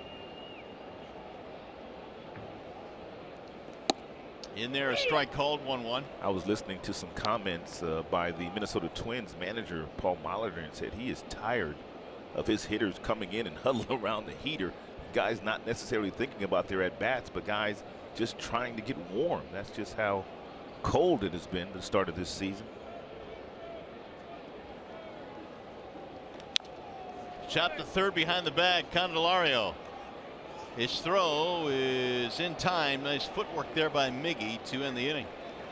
3 more runs in, 5-0 in favor of the Yanks.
It's an inside the park home run to get the Yankees on the board really early in this contest. Jordan Montgomery, who the Tigers have never seen before, really kept them off balance through the first 4 frames of this game with a mixture of fastballs and good changeups. And then they scored some more runs in the 5th. It was Brett Gardner with a hustling double. It was also Aaron Judge with a seeing-eye single through the right side of the infield, and that has gotten them 5 runs. So the Tigers have work to do now as we go to the bottom of the 5th. It'll be McCann, Jones, Iglesias facing the left-hander. First one is hit for a strike, 0-1 on James. Mack with a ground out in the 2nd.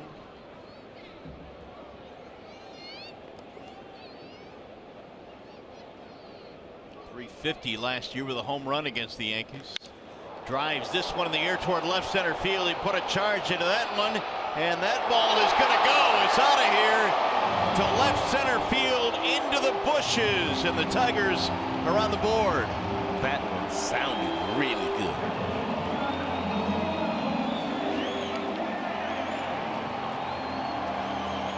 First of the year for McCann, his 6th RBI.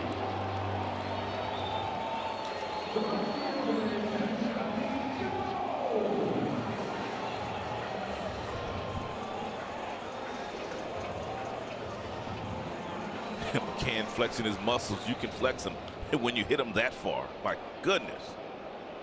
Anytime you go into the bushes out there in center field, pretty good poke. That's about the furthest ball I've ever seen James McCann hit.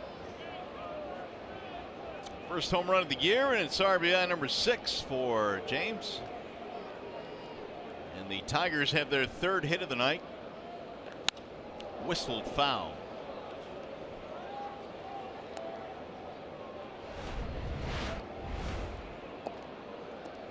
Appeared to be a fastball that was at the top of the strike zone at 89 miles an hour, and McCann, he killed it.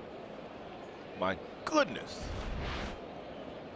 But it was the sound when it left his bat, though. Yeah, it sounded powerful. 2-1 on Jones. Tigers looking for any kind of spark, and maybe that is it. And Jacoby looks at a strike. Thought it might have been a little bit out of the zone. 2-2.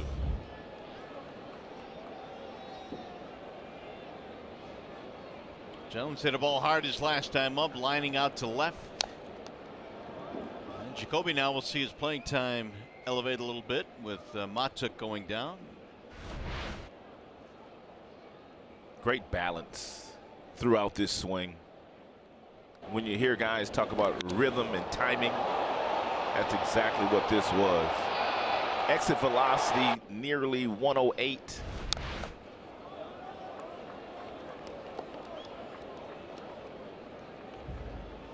Well, McCann last April hit 5 home runs. He got off to the quick start in the power category. That is his first this year.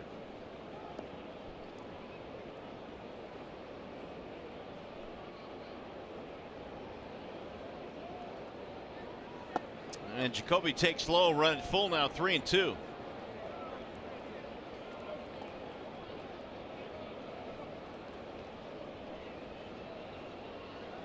McCann snapping a plate appearance drought of 127 appearances without a home run before that one. And Jacoby up top goes down swinging. Number 2 in the strikeout category. Not many of those tonight for Montgomery. Here is Iglesias.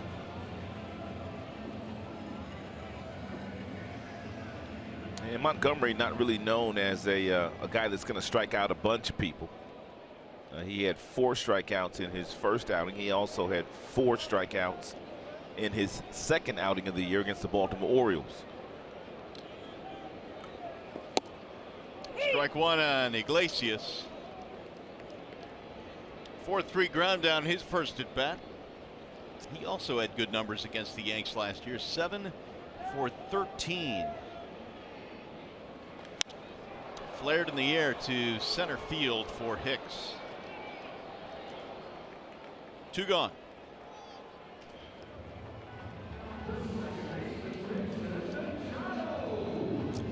Well, Dixon Machado taking on Montgomery tonight at off-speed pitches. Brought to you by AARP this season. Dixon 385 against off-speed pitches, and that's something Montgomery does quite a bit of. Yeah, 68% usage with his off-speed pitches is Mr. Montgomery. But he's been throwing a lot of first-pitch fastballs.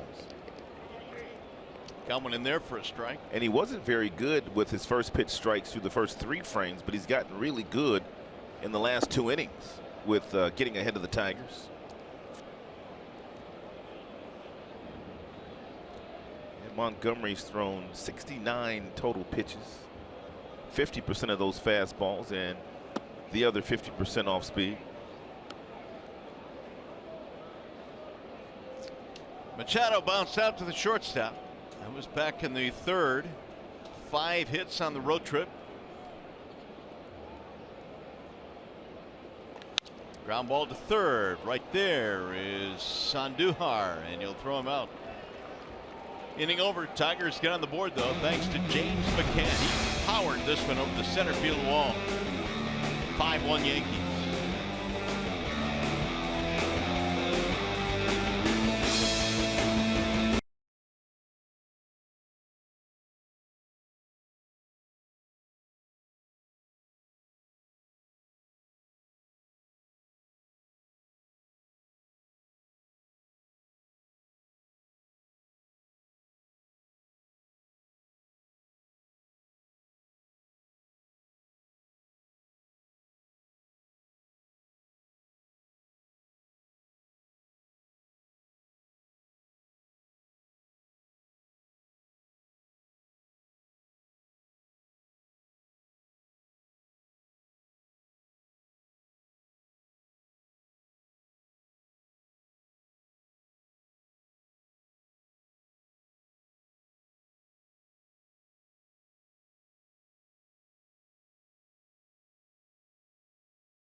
Left center field wall. It's the first home run of the year for James. And back to work goes Mike Fiers in a 5-1 ball game.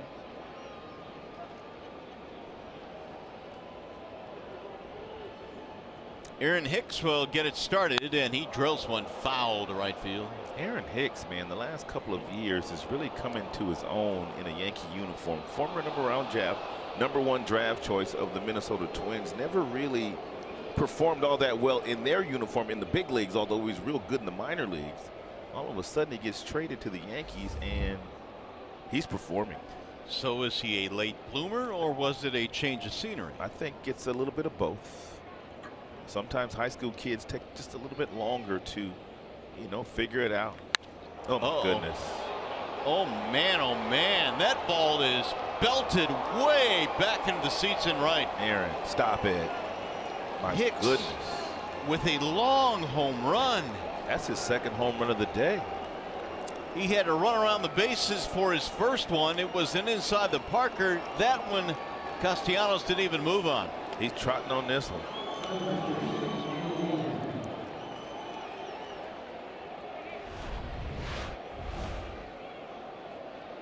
Oh my goodness. A little breaking ball at 84, and he just killed it.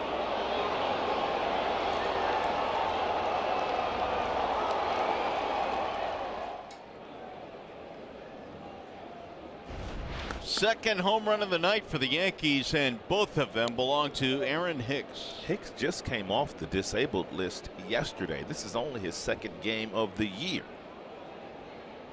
9 driven in now in his last 4 in this ballpark. Apparently that intercostal muscle strain is okay. Yeah, they're going to have to watch him closely because he missed time with that same injury on a couple of occasions last year. Neil Walker pulls it on the ground to second, right of Machado. 1 gone.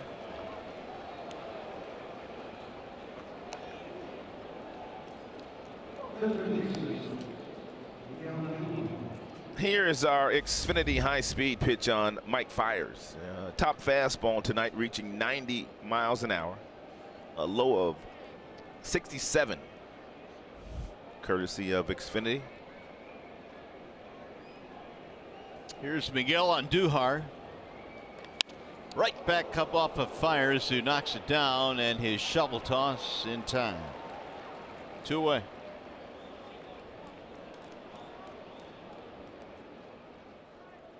Well, remember kids opening day is this Sunday when the Tigers take on the Yankees at 1:10. All kids 14 and under will receive a free Paws growth chart.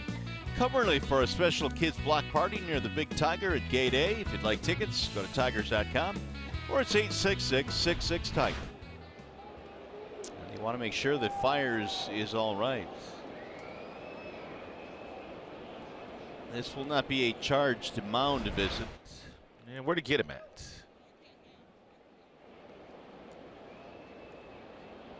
Right hip? Looked like it.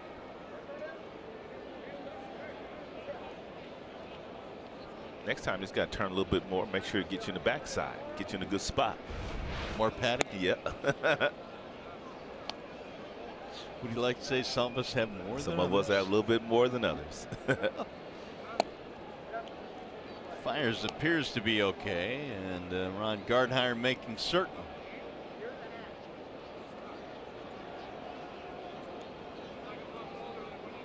Field and Culbreth went out there to make sure all they talked about was the injury. No mound visit. He has indicated there is action now. Buck Farmer in the Tigers bullpen.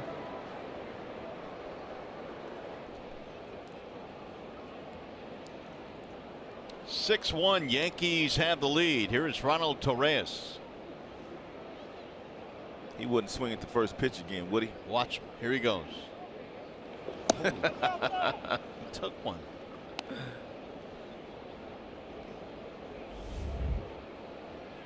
Singled. Did not score back in the 3rd. Well, we know he's swinging at the next 2. No. He only sees 3 pitches per plate appearance. Well, he's got to swing now then. He's messing things up right now. 2-0 on Torres.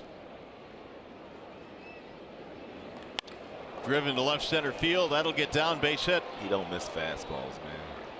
And Jacoby hustles it back in. It'll be a 2-out single. Second hit for Torres. It's going to be it for Mike. Gardy has made the call to the bullpen. Buck Farmer will be summoned into this ball game, and Fiers will leave, allowing 6 runs on 8 hits, including a couple of homers in this game.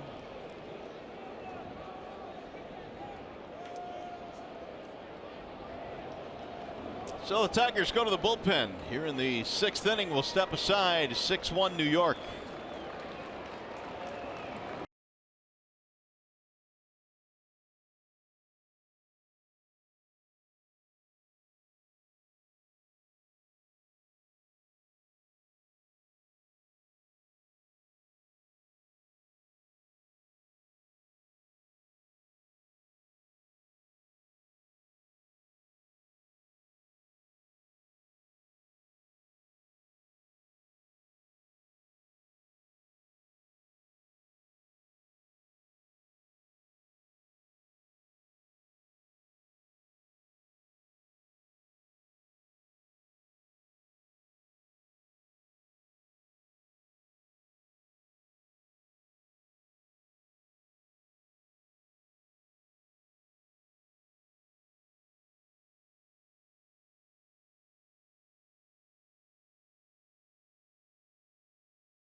have the lead. Here are the numbers right now on Fiers, who is still responsible for Torres at first. 5 of the 6 runs he allowed were earned runs, and in a wall-side windows pitching change, it's Buck Farmer. 5th game this season for Buck Farmer. He's given up 6 runs. He has 5 strikeouts. He's walked 3. He had an outstanding spring training. Did not give up 1 run in 11 innings pitched in the Grapefruit League.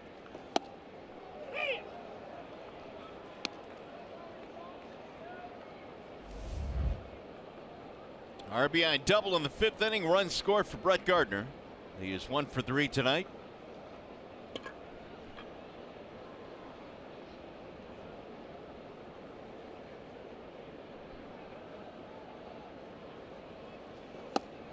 In there, a strike called. I mentioned the Yankees dropped 2 out of 3 against the Red Sox in their last series in Boston. They gave up 27 runs in the series.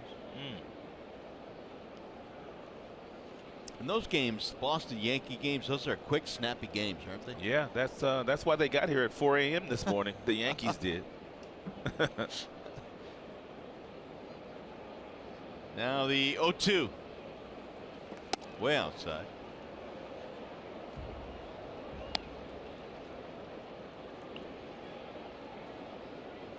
Aaron Boone's first year managing these Yankees, who last season made the postseason. They went 91-71 before losing the ALCS.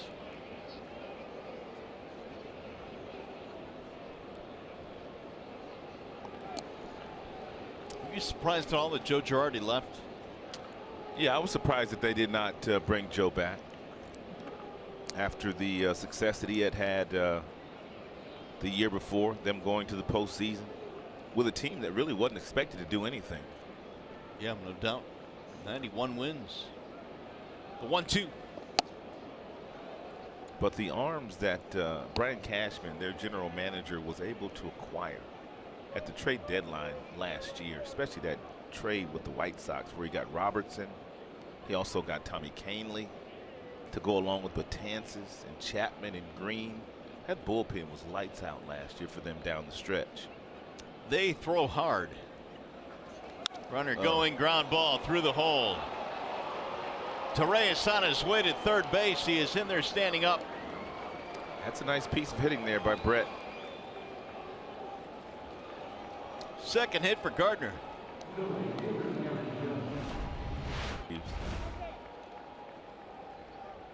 It looked like a little changeup that was down, and once Iglesias vacated his position to go cover because Ronald Torres was on the move. See Iglesias, he's gonna take off, and Brett Gardner hit it right where he was standing.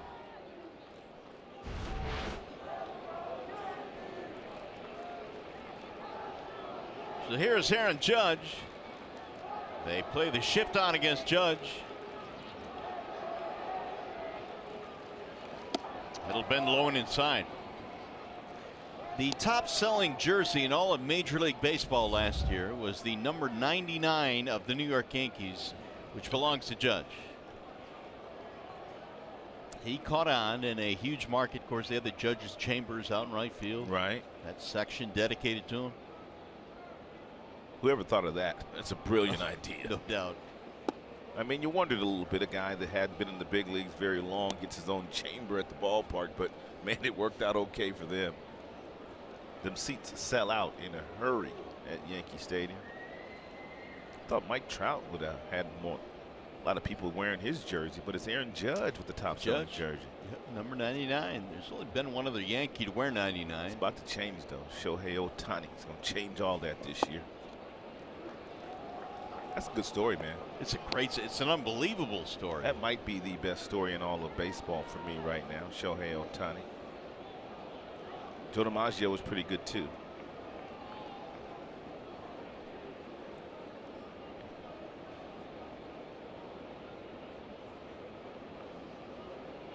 Now the 3-0.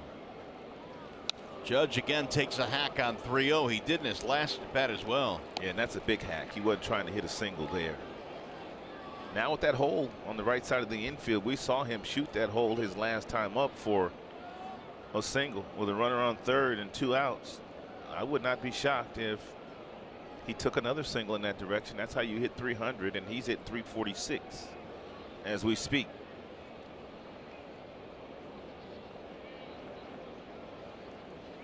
Swing and a miss. 3-2.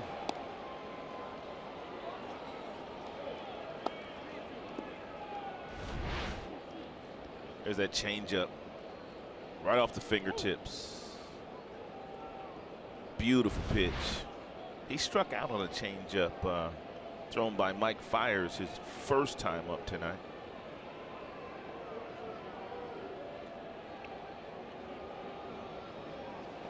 Swing and a miss to strike him out. Judge goes down. Another run in on the home run by Hicks.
Seventh inning last night against the Royals.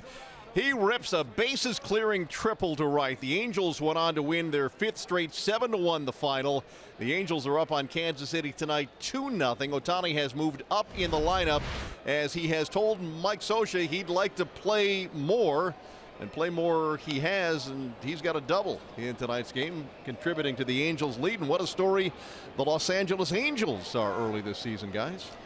Well, I think it's the best story in baseball right now, but I think, Rod, going forward, the Angels really have to kind of powwow on how they want to handle Ohtani in terms of how much he's going to pitch, how much he's going to play, a position and hit. I mean, as the season wears on and guys get tired, I would think you really have to be judicious. That is popped up foul. Heading back, Sanchez caught it for the out. Yeah, Mike Scioscia is going to have to watch it very closely. But the one thing that they told Shohei, and the reason why he chose the Angels, is because they told him he could do both. You can pitch and you can hit. And now he's gotten off to an outstanding start from an offensive standpoint. He wants to hit a little bit more because he's having fun. Sure. And you know Mike Scioscia wants to write his name in the lineup a little bit more often, but they're going to have to proceed with caution with the young 23-year-old phenom. I've never seen anybody get throw 100 miles an hour and hit a baseball 450 feet. I've never seen anybody do that. Well, Ohtani can do it, and he's done it. Candelario.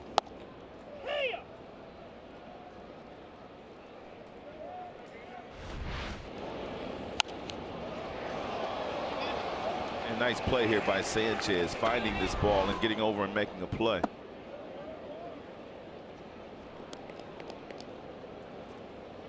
Tigers down 6-1. We play in the bottom of the 6th. They've been limited tonight to 3 hits by the lefty Montgomery. The home run by McCann, the only run tonight for the Tigers. Swing and a miss. Well, you thought the Tigers would come home for a nice 10-game homestand, getting a chance to sleep in their own beds, eating their favorite restaurants, that the offense would start to click a little bit here tonight. Ron Gardenhire thought as much as well. But this Montgomery kid has kind of handcuffed him all night long. And Candelario goes down on strikes. 2 away. That'll be the 3rd strikeout of the night for Jordan Montgomery. And you can see that breaking ball. Throws it straight down.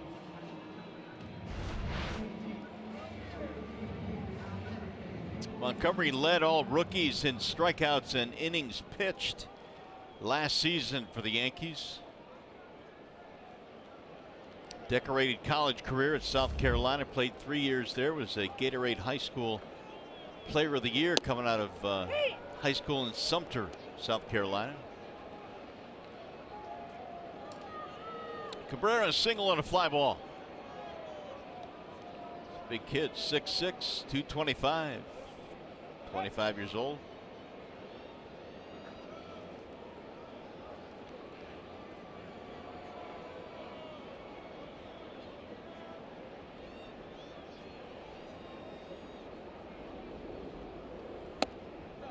Ball away, 1-1 on Cabrera.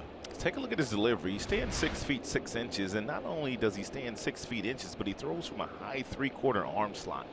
And this is the first left-handed starter the Tigers have seen this year, and that arm gets way up there, and he throws straight downhill, and he's got some deception. He really does. They have busted Miggy inside with regularity here today. It's a great observation on Montgomery. You don't really see that arm angle, do you, from lefties, big lefties? No, guys are low 3/4 because they want some movement, especially guys that only throw 90 miles an hour, but he is straight over the top with a straight changeup and a nice little breaking ball.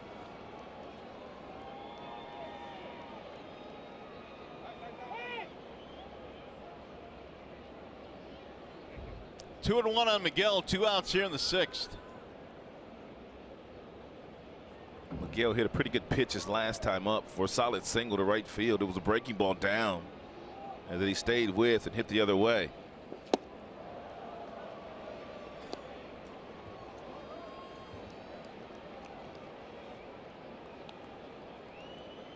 Two and two.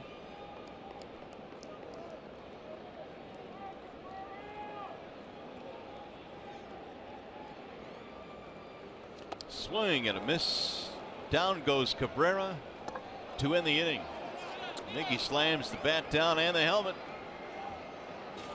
And a 1-2-3 inning.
Brewers hit Giancarlo Stanton in the face, and that is why Stanton these days wears that protective guard. One of the scarier moments in baseball the last couple of years. It really was.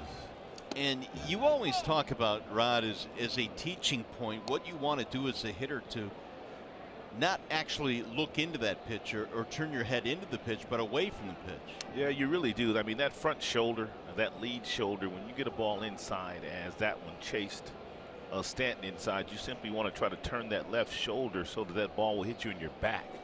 Instead of turning forward, you just want to turn the opposite way, back toward the catcher with your head and your left shoulder. That way, if the ball does hit you, it might hit you in the helmet or it might hit you in the back, but not the face. It'll be Stanton, Gregorius, and Sanchez. We're in the top of the 7th, and that ball drilled foul to left field. 6-1 Yanks have the lead here. Game 1 in a 3-game weekend series.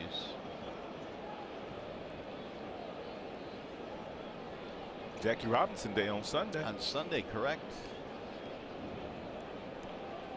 Tigers have an off day Monday, and then the homestand continues.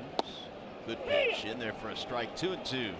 Here's where a lot of teams have simply thrown Stanton fastballs upstairs after they get 2 strikes on him, and he has not been able to lay off those pitches, at least at the beginning of the season through the first 13 games.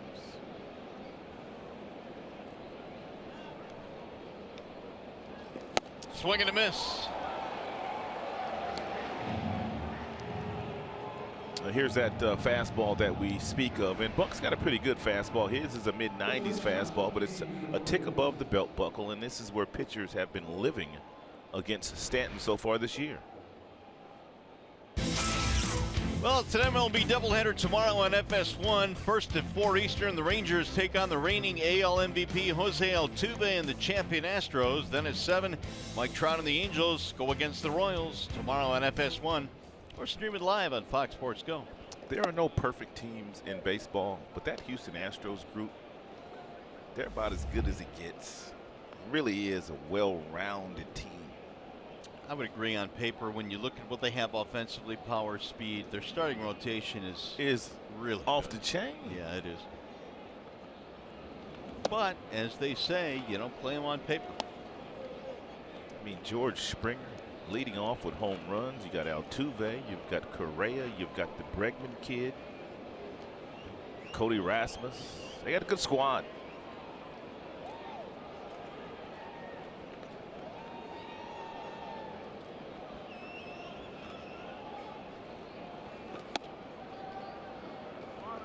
Now Gregorius has gone to 3-0.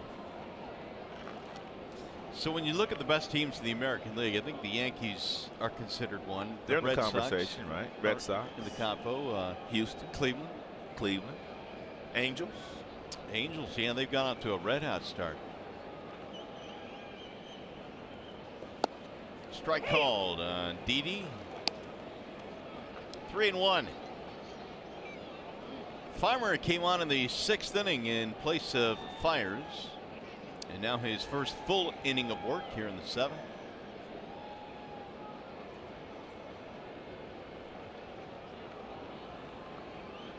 Here's the 3-1. On the ground to first, foul. Had a really nice conversation with Buck Farmer. This was before the team left to go on a road trip. Remember Buck's first outing of the year? Coming off a really good spring training against the Pittsburgh Pirates. He struck out the side. Then he came back out the next inning, and he went away from the fastball, and he started throwing more breaking balls, and he ended up giving up 4 or 5 runs in that inning. And he said that he just didn't make the adjustment quick enough to get back to what allowed him to have success the inning before that. But that's what these guys are starting to learn in the big leagues. And Gregorius draws a walk.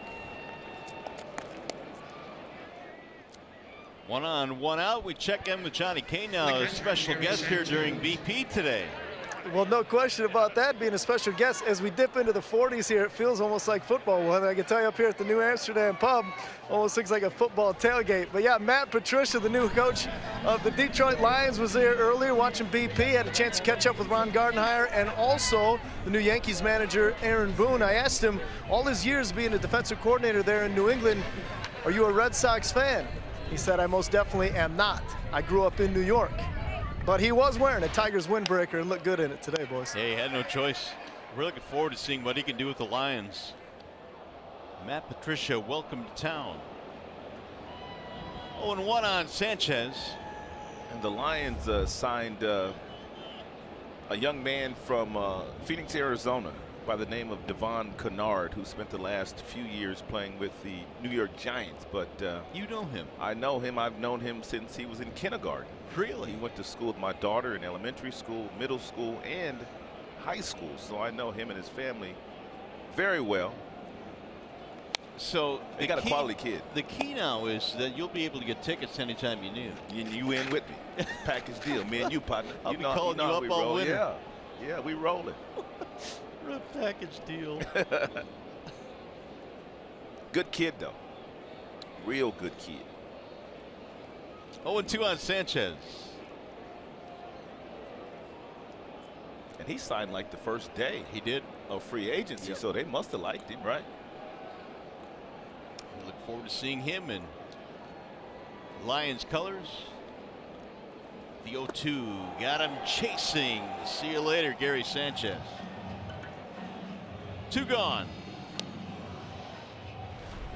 A reminder, don't miss the Tigers take on the Yankees tomorrow at 1:10. Enjoy the Liney Summer Party Pack that includes a game ticket, a voucher, and a draft beer starting at $19. If you'd like to purchase, go to tigers.com/Liney.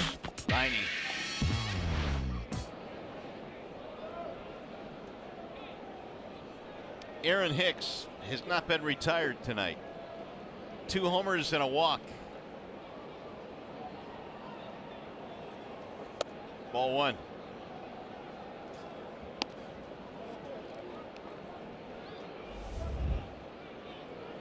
First 2 home runs of the year for Hicks. The one he hit in the second, the inside the park variety. It hit the cement at the bottom of the right field wall and caromed a long way.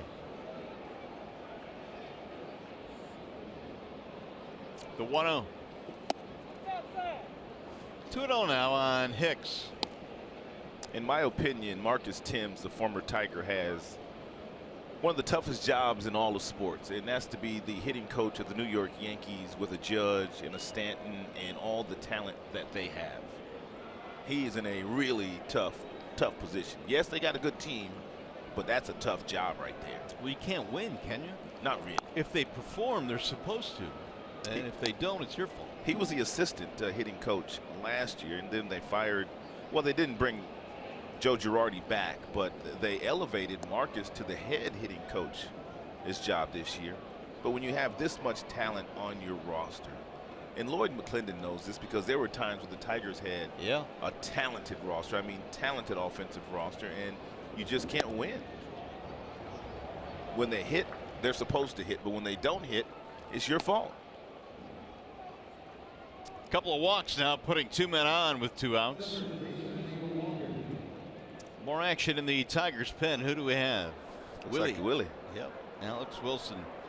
Everyday Alex.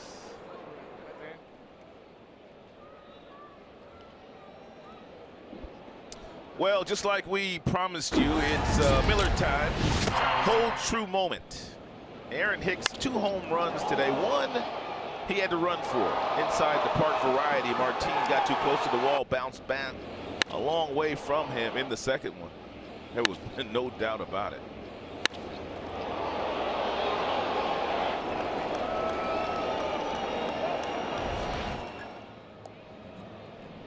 Well, when you talk about power on this Yankees team, you would expect to be talking about Judge or Stanton or Sanchez, but it's Hicks tonight with the 2 homers. Rick Anderson had a conversation with Buck Farmer, and Chris Bosio is still not with the team. The Tigers have Anderson now coming from the bullpen to serve as the pitching coach while Boz is out. I'm sure Boz is probably watching, so we wish you a speedy recovery. Hopefully he'll be back soon in the dugout. That is fouled off. In the meantime, A.J. Sager now is taking over as the bullpen coach. And I was talking to Gibby about this yesterday. That bullpen coach, that has become a very vital position because a lot of it is preparation. And that bullpen coach does a lot of that kind of work. Well, you see A.J. Sager with something in his hand, a clipboard. Not only does he chart the pitches that Alex Wilson is throwing, but he also has the scouting reports of the potential batters that Alex Wilson might face. So before Wilson comes into the game, it's part of the bullpen coach's job to make sure that that pitcher in the bullpen knows exactly what the scouting report is, refreshes his memory on it. So what do we do before bullpen coaches? You just kind of winged it, man. You know what I mean? You went with your strength. I do know that much. Rick Anderson was a really good pitching coach for a number of years with Ron Gardenhire. Big swing there by Walker, 1-2. And he had a staff full of guys that weren't necessarily hard throwers. He did have Johan Santana and Liriano for a spell. But the rest of those guys were guys like Brad Radke, guys that just threw a lot of strikes. Brad Radke threw a lot of strikes. Remember him? Yeah, he could paint. Yeah, he could. He had good numbers every year. Never overpowered you. 2-2.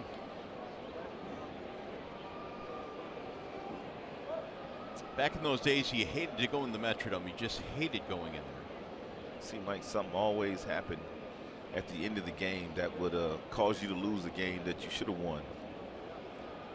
Tough place to play, tough place to win. Got him, strike 3. Buck Farmer strikes out the side. And coming up, the Consumers Energy 7th inning stretch.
Well, Jordan Montgomery tonight's been awfully good, Rod, and the Tigers have not been able to figure him out.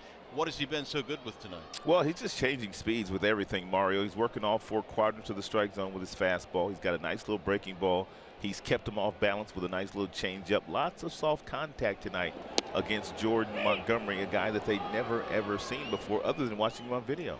You know, you made a good point. Tigers coming back home. We figured the offense might be getting going tonight. Montgomery has something to do with that, but middle of that lineup, which was so good early in the season, now has kind of struggled to put big innings together. Yeah, Mickey's not necessarily swinging the bat the way that he's capable of swinging the bat. Victor slowed down a little bit, as well as Castellanos.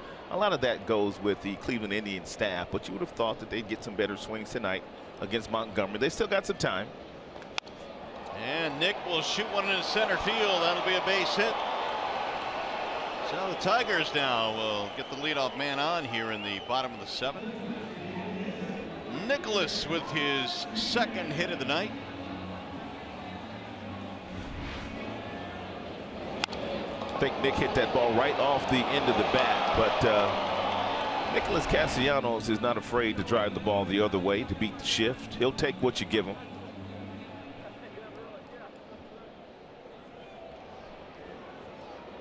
Tigers have just picked up their 4th hit. And we'll see if they can get something rolling here. Victor Martinez stands in. 4 hits, and Nicholas Castellanos has 2 of those. Ball 1 missing outside. Victor Martinez came into the season as a .298 career batter. His batting average was just a shade over 300 batting from the right side and just a shade under 300 batting from the left side. Over 2,000 hits in his big league career. Had a nice conversation with him in spring training, and he said, you know what, Rod, I've never really ever had much more than 200 at-bats in a season batting right-handed. Of course, most of his at-bats come left-handed against more right-handed starting pitching. And he says there's times where he starts to struggle against lefties that he's hoping that a left-handed pitcher would, righties, he's hoping a lefty would show up so he can simply switch to the other side to try to find a swing. Well, he's on top 2-0 here. Ooh, man. Change piece and a 2-0 count. Swung out of his shoes. That's one of the reasons why this young man has been so successful today. Not afraid to throw the changeup. Look at the changeup.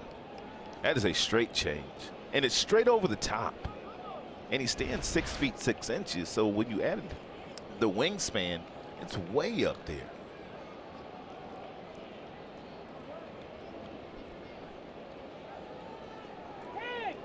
Now time called. The 2000th hit that you talked about, Victor actually got that in Cleveland last year. The organization he grew up in. It's a nice moment for him to get it there. Nice round of applause, standing ovation from the former fans that used to watch Victor when he grew up in Cleveland.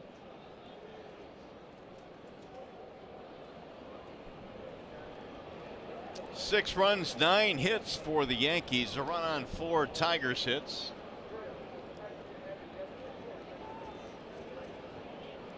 Here is the 2-1. Fouled away, 2-2. How about a pick the stick update brought to you by Ram? Let's see what's going on tonight. Not a lot for the Tigers. I got a couple of points. Yeah, you do.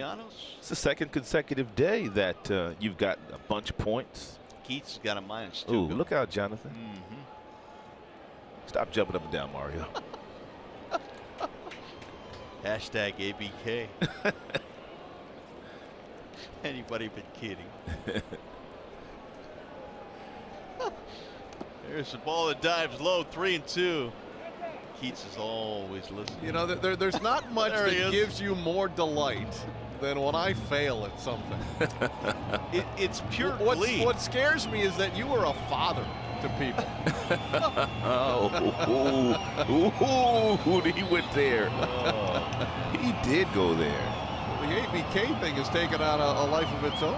It really has. I was walking out of the ballpark in Cleveland a couple of nights ago, and some guy walked by. I'm telling you, a kid walked by and said, "Hey, Mario, hashtag ABK." I was stunned. It's more than one state now. It is, yeah. It's crossed state lines. Here's the 3-2 now from Montgomery. Ground ball, fair ball inside the bag at third. Castellanos coming to third base. They're going to wave him home. And the ball gets away, sending Martinez to third, and the Tigers get a run. It's 6-2.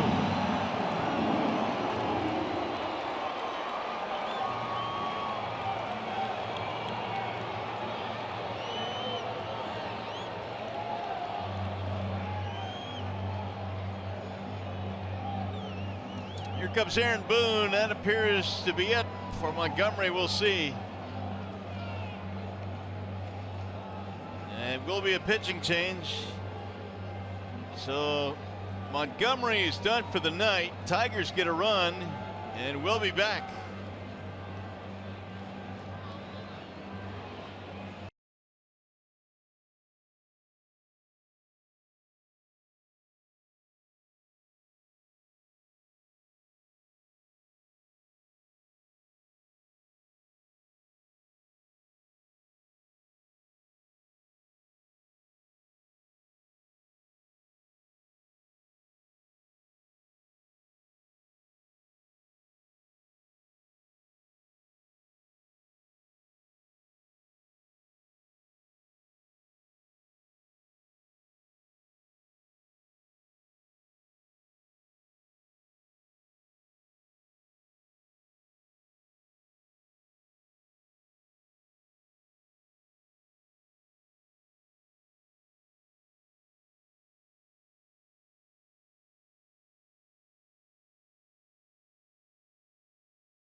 Right here, Montgomery going after Victor Martinez. Every single pitch, away, away, away. That's a 2-0 change piece, which was a beautiful pitch. And then he went back outside again.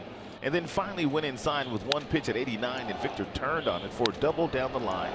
Take a look at Dave Clark, the third base coach. You see him right here. He's going to read this play, and he sees Gardner come up. Look at him right now. He sees Gardner coming up looking towards second base, and he simply gives Nick Castellanos a low send home there to steal that run, really. Where was Gardner throwing that ball anyway? I'm not sure. I couldn't track it. I don't know where it was going. It's a nice job by Dave, though. I mean, you saw him just coming down the line further to get a good look to see what Brett Gardner was going to do with that baseball. See, Gardner never even looked at third base. I mean, I don't know if he was anticipating that Castellanos was going to score on that play automatically or what. So the Tigers now have their third run standing at third base with nobody out. They're down 6-2. That'll miss down low. Robertson, a former closer, coming on here in the 7th inning.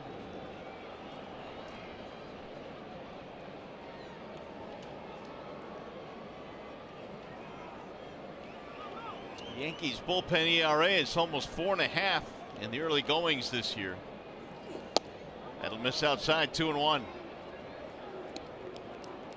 David Robertson in the wall side windows pitching change. Not off to a good start this year.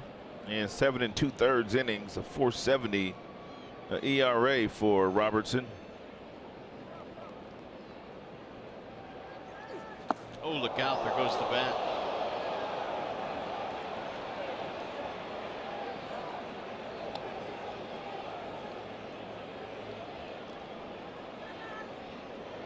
Slipped right out of McCann's hands. He'll make a pit stop. Pretty nice launch there. What do you got on the launch angle? This launch angle was really good. 25 degrees. Let's get StatCast on that. Yeah. James McCann is 2 for 7 in his career against Robertson. Those at bats came when Robertson was wearing the Chicago White Sox uniform. Got a good curveball. Got a great curveball, as a matter of fact. There it was.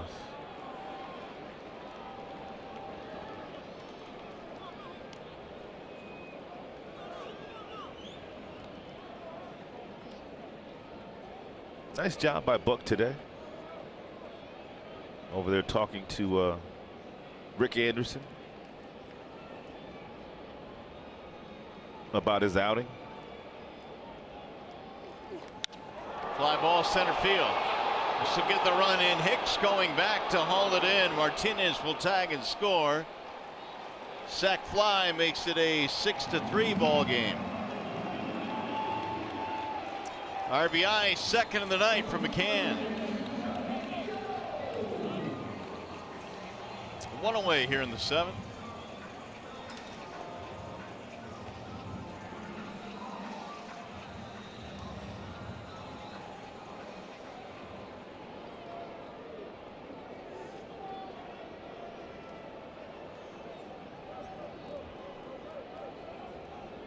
Now Robertson will go against Jacoby Jones, and he looks at a strike.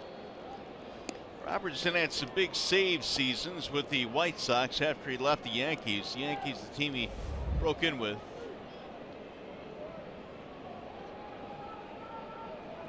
The 0-1. Now Jacoby down to the count. Didn't like that call by Field and Culbreth.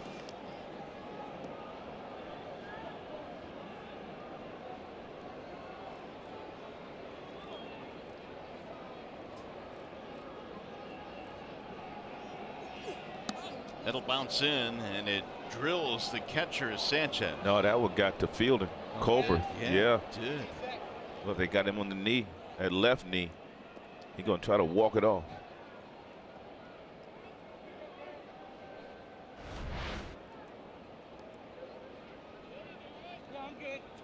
Yeah, direct hit. Duck Teeter came out and said, "Do I need to check on you too?" He said, "No, I'm good." Ooh, right off the left knee. About buckled him. Start walking like Fred Sanford back there. Fred Sanford. What a show that was. You remember that walk? A little shuffle more than a walk. He looked like him. You see him? Who was your favorite Sanford and Son character? Oh, Brady. No, Elizabeth. Oh, Elizabeth. Yeah. Well, Elizabeth was No. What's about Aunt Esther? Yeah, Aunt Esther. Yeah, for sure. She was the best. You fish-eyed fool. It's good television, man. Reruns are on all the time, I too. know it. I could literally watch that show all day. 2-2 on Jones. Line drive caught by the third baseman Andujar. He bullets. And some bad luck there for Jacoby. He smoked it.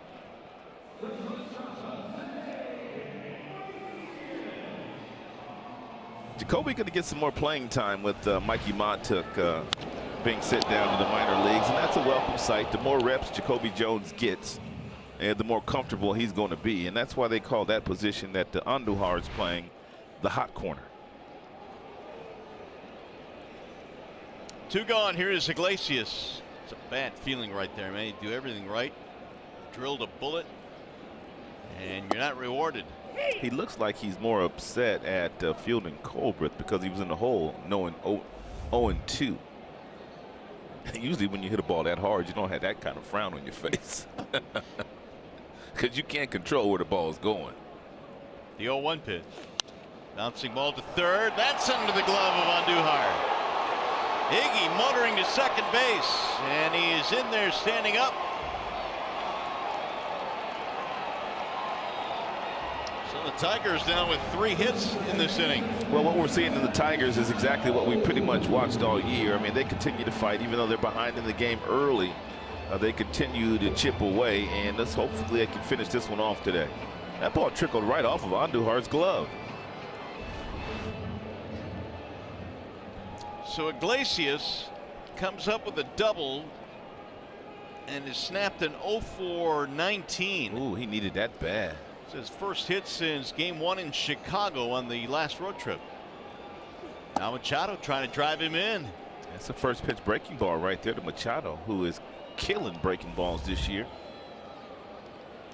As a matter of fact, most of his hits have come on off-speed pitches.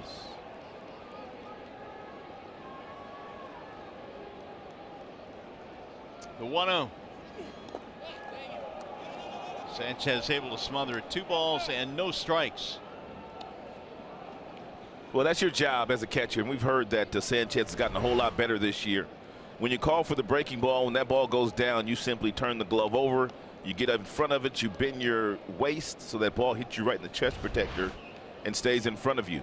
He did it pretty well there. Now Dixon waits on a 2-0. Strike called on the outer edge. Got the benefit there, did Robertson. When he was pitching with the Yankees early in his career, Mariano Rivera was still with the Yanks, closing games. Oh, man, a direct hit for Sanchez.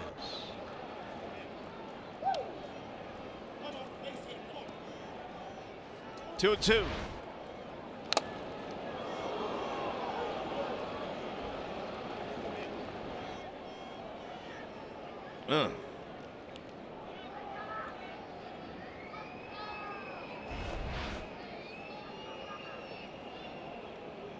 Tigers got a single by Nick, a double by Martinez scored him, sac fly.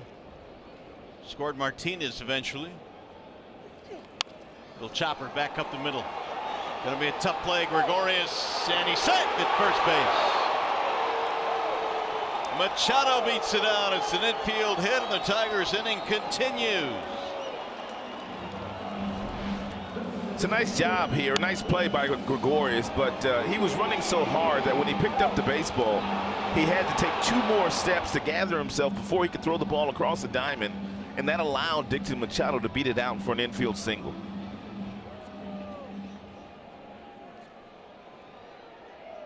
Now the Tigers have the tying run at the plate.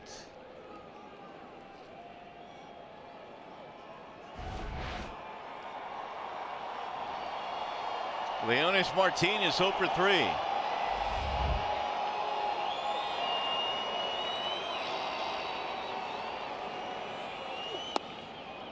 Ball 1. Robertson bounces a lot of breaking balls, and so if you're Jose Iglesias or if you're Machado, you need to make sure that you get a good read if he does bounce a breaking ball and it gets away from the catcher. And Gary Sanchez, you can advance 90 feet. Especially a guy that throws as many breaking balls as Robertson does.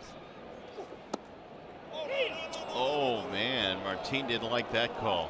Well, Jacoby Jones was beefing with Fielding Colbreth as well. See if he's got a beef. Yep. Oh man. I mean, usually the umpires do not allow the catchers to pull that ball that far back into the strike zone to get the call. I mean, they give you maybe a smidge here and there, but he pulled that one back about 4 inches. 2-1.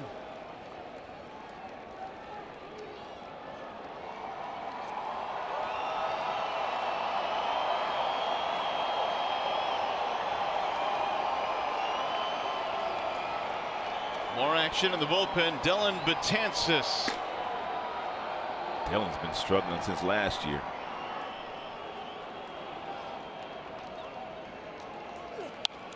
Foul back out of play now. 2-2 on Leonis Martin. Tying run at the plate. The Yankees had a 6-1 lead, but the Tigers have come back with a couple as you check out the Yankee box for the game tonight.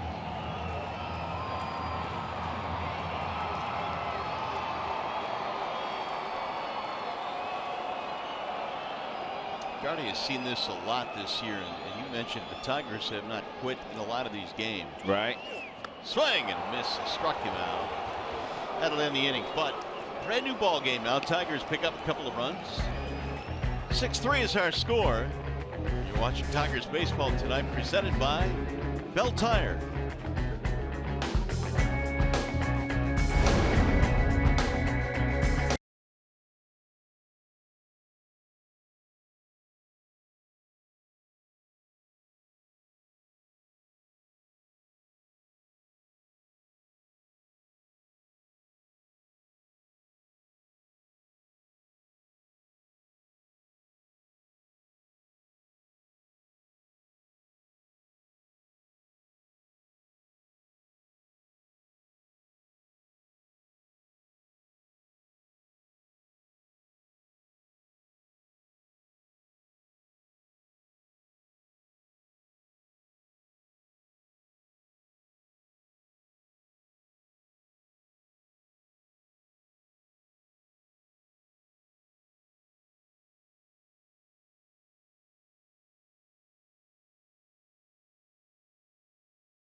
On Fox Sports Detroit is brought to you by Comerica Bank. Raise your expectations of what a bank can be. Come to Comerica. Your Metro Detroit Chevy dealers. Visit ChevyDetroit.com. See why Chevy drives the Motor City. And by Wallside Windows. We can do that. We are the factory. Well, Tigers down by 3 now as we go to the 8th inning here at Comerica Park. Willie Horton. Saw Willie before the game today. Yeah. Chatting with Jamer Candelario. Talking hitting. Wallside Windows pitching change. Alex Wilson comes on. 8 2/3 innings logged so far for Alex. He's been in 5 games. Hammered toward left center field. Martin on the run. Leonis can't get it. It's going to go to the wall. Andujar is on the move. He's coming to third. He'll stop there. And for a split second, I thought he might tour the bases as well. Triple.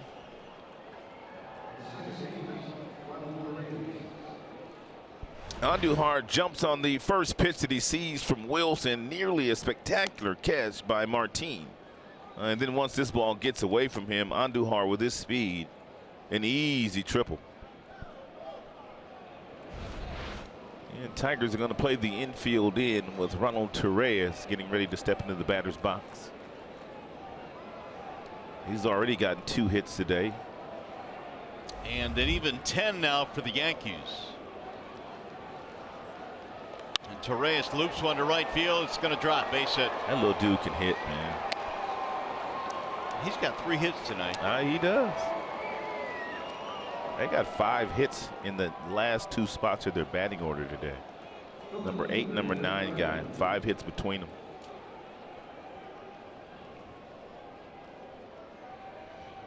Tigers baseball is always live with MLB at Bat. The app will keep you connected every day with live radio calls, video highlights, stats, breaking news, and more. Check it out now. MLB at Bat, the #1 app for Tigers baseball. 3rd RBI of the year for Torres. The Yankees come right back with a run. They lead 7-3. Ball 1 to Brett Gardner.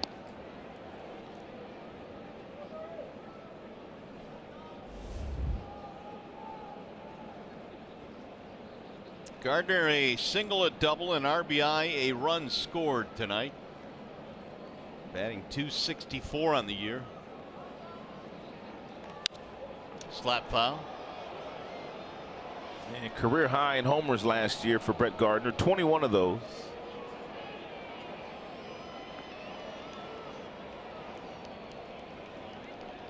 He's made 1 All-Star team.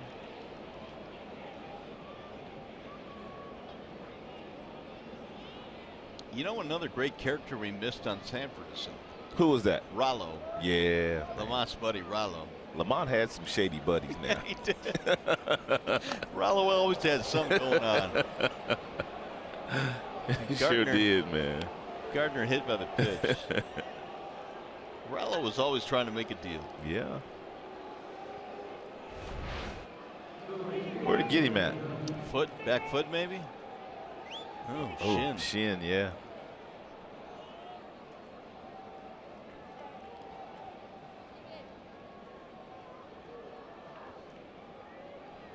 Gardner shooting a lookout to Alex Wilson. That was a breaking ball, wasn't it? Looked like it. Yeah. It's a cutter, slider. It wasn't a 4-seam fastball. He wasn't trying to hit him that much, I know for sure. And I don't think Brett Gardner thought that he hit him on purpose either. So now here's Judge with 2 men on and still nobody out. Triple single hit batter.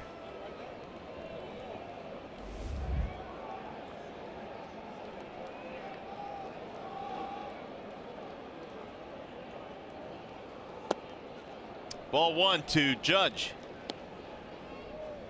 Single RBI, or make it, yeah, single RBI and run score for Judge. This young man is always smiling. I guess if I was that good, I'd be smiling too all the time. This game is fairly easy for him.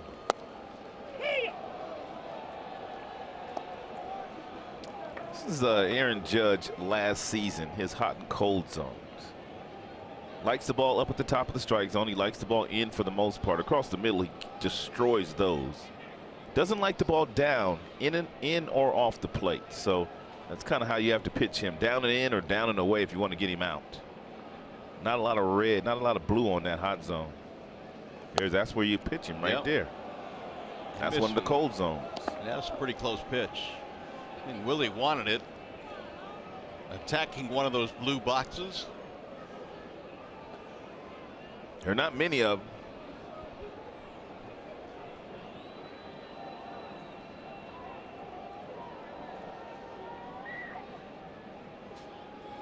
Now the 2-1. Went out there again, 3-1. Low and in, low and away, up and away. Yep. Down the middle. Stay away. Above 350 all the way around.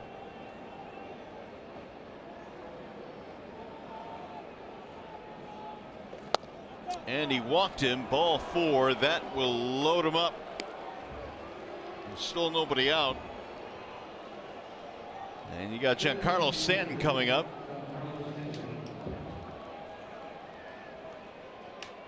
Stanton has fanned twice. He's 0 for 4 in this game.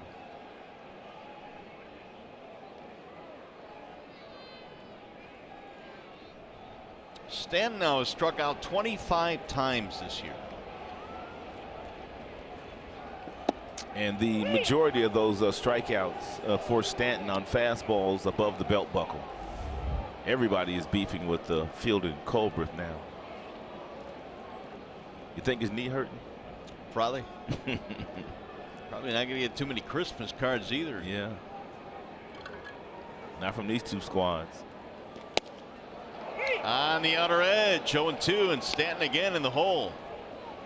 McCann might just stand up for this next one to see if he can get Stanton to swing right through it again. Right at the top of the zone.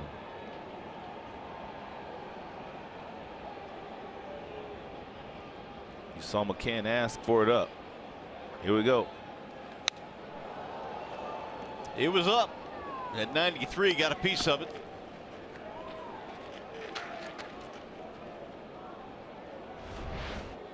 There's McCann calling for the pitch up, basically standing at the top of the strike zone. Executed beautifully by Alex. Now, as a hitter, can't you see the glove, or are you're not peeking mostly? That's foul. No, I don't think you can see the glove. I mean, back in the old days, you could see the glove. I mean, before all the cameras. Yeah. I mean, you could just take a little peek back there. Gotcha. You know, gradually, and take a peek out of the corner of your eye and see where the catcher was standing. But you can't do that anymore with all the cameras because the opposing team, they can see you doing it. Willie back home with the 0-2. Little number back to the mound. He's going to shovel home one, and that's all they get. Fielder's choice. One gone. It's a nice job. And several strike zones at the top and several fastballs at the top of the strike zone. Then a breaking ball at the bottom of the zone had him out in front. Comes Gardy, and Wilson will face 5 batters, give up the baseball. Back to the pen go the Tigers here in a 7-3 game with the bases loaded.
Yankees, and the Tigers have brought in Drew Verhagen and a wall side windows pitching change for one thing right now. Well, a ground ball. That much we do know. He's had 5 appearances this year. He has a 2.57 ERA. But take a look at that bottom note. 60% ground ball rate is exactly what the doctor is ordering here to see if they could get a double play to get out of this bases loaded jam. Verhagen replaces Alex Wilson.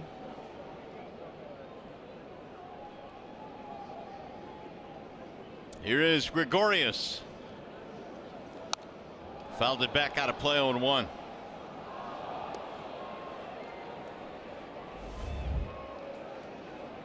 Didi able to slow the game down in these type situations. Bases loaded, has 1 grand slam, batting .368 with the sacks full.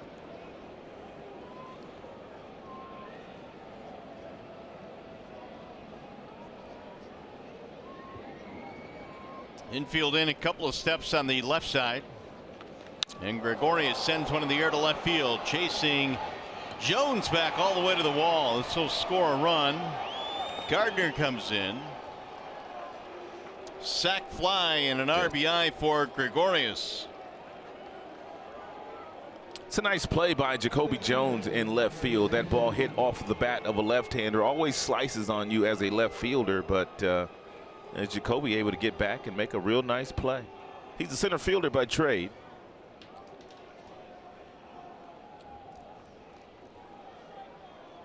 It'll bring up Sanchez now. That run is charged to Wilson. Sanchez double run scored. I told you that Sanchez started to heat up before the Yankees came to town. Starting to swing the bat a whole lot better.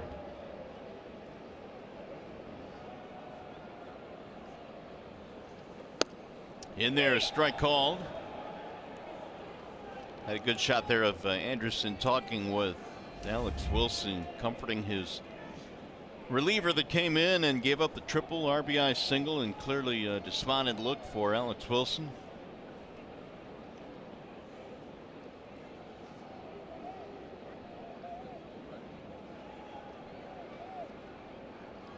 Here's the 0-1 coming home.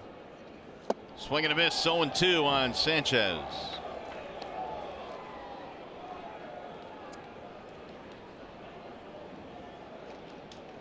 Seventh man and bat in the inning for the Yankees. The Tigers got within 3, but the Yankees have come right back and answered with 2 here in the 8th. And Yankees kind of playing today the way that their manager Brett Boone envisioned them playing all year. And for the most part, they played a pretty clean game. Didn't chase. They've ran the bases well. They've hit the balls hard. They haven't made many mistakes defensively. And that kid, Jordan Montgomery, he gave him 6+ innings today. That's something that they had not been getting out of their starters lately.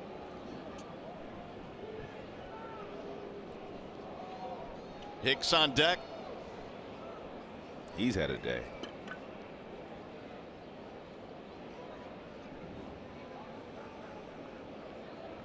Verhagen trying to take care of Sanchez here. The Tigers have been out hit 11-7 in this game. Here's the 1-2 in the air, center field, and that'll chase Martin back. He's under it.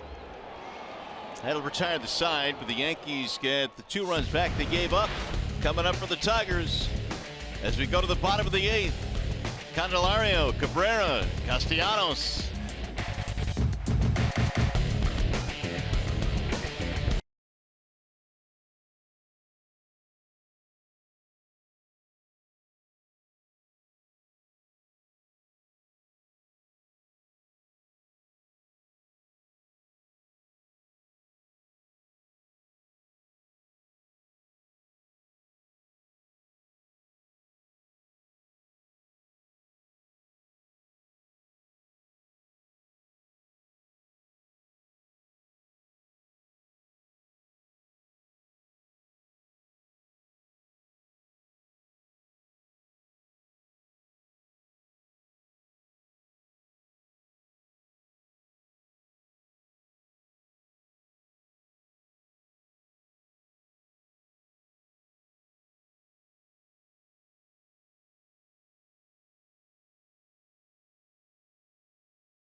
Yankees. A couple of homers, including an inside the Parkers. Stanton is 0 for 5 with a couple of punch-outs, and McCann hit a ball 437 feet for a home run for one of the Tigers' runs. Yankees going back to the bullpen now. It's going to be Dellin Betances to check in. Well, he's got a big arm, does Dellin Betances. His fastball will get up into the upper 90s, and when not throwing that fastball, he's throwing his slider. As a matter of fact, he throws his slider 60% of the time. He's the one guy that they really got to get straightened out in that bullpen, because he wasn't right down the stretch last year going into the postseason, and he really hasn't started the season off all that well. That would be Dellin. His ERA is over 4. Man, does he have wipeout stuff, though. Mid-90s fastball on that first one to Candelario. Fly ball in the air to deep right center field. That ball is way back, and Candelario has hit it out. Whoa, that ball went a long way. He turned around 96.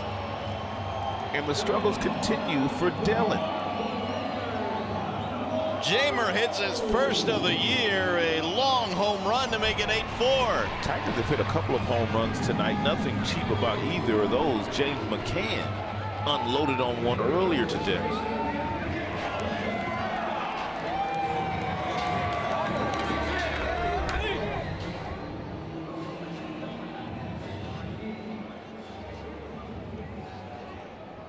First time the Tigers have hit multi-homers in a ball game. Jamer gets his first. He killed that. Here's ball 1 to Cabrera. That's some of the power that Candelario has in his bat, especially from the left side. It takes a poke to get it out where he hit his. Outside 2-0 on Cabrera. Outfielders are shading Miguel Cabrera way around to the right field. That's Hicks in center field, shading him right in front of the scoreboard. Huge hole in left center field for Miggy if he does turn on one. Oh, Miggy. There's a base hit to right field as Cabrera goes the other way, and a fastball.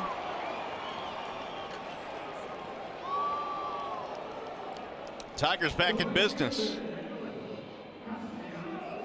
Miggy can take a 96-mile-per-hour fastball with the best of them and not try to pull that ball and simply hit it the opposite way. But we're going to show you all of Miggy's pitches.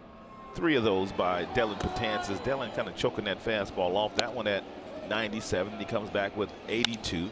Then he comes back with 97 again, whistled the other way by Miggy. Miggy's last 3 hits have gone to right field. That's when Miguel starts to get back on track. Castellanos bends away from a breaking ball strike. Betances last year struck out 159 2/3 innings. Say that again. 159 2/3 innings. My goodness. That's amazing. It really is. But he walked 44. Oh, okay. I mean, when you look at guys like Betances and they got Chapman in that bullpen, I mean, their strikeouts per 9 are just ridiculous. It is a hard throwing bullpen. Nick 2 singles, runs scored in this ball game. 1-2.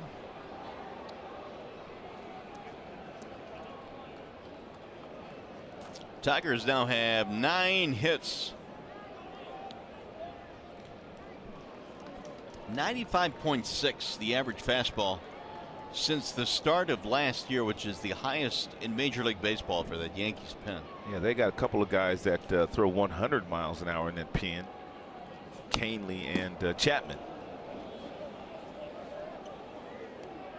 Let's take a look at the big boys, big plays of the day, and that would be the home run by Jamer. It was 96 miles an hour at the bottom of the strike zone and a sweet swing, and he destroyed it.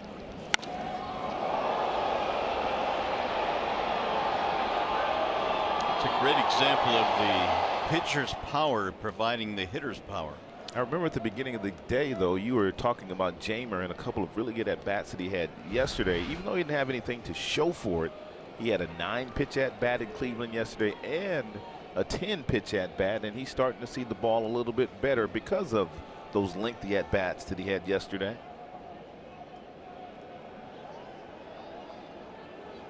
One and two on Castellanos. Just got a piece of it, staying alive.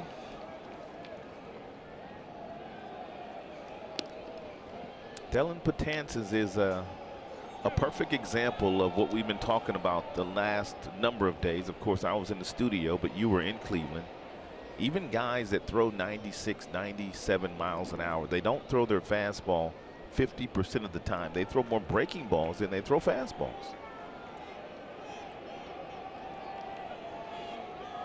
It is a belief that the pitching coach Larry Rothschild has, that, you know, big league hitters can turn around 95, 96, as evidenced by Candelario. And Miggy. And Miggy as well, right? 2 and 2 on Castellanos. So despite the fact that they have all of this high octane in their arms, they shy away from the fastball. I wonder how much of it is analytics. I'm sure a lot of it is. Look at them, he's got the big old hands.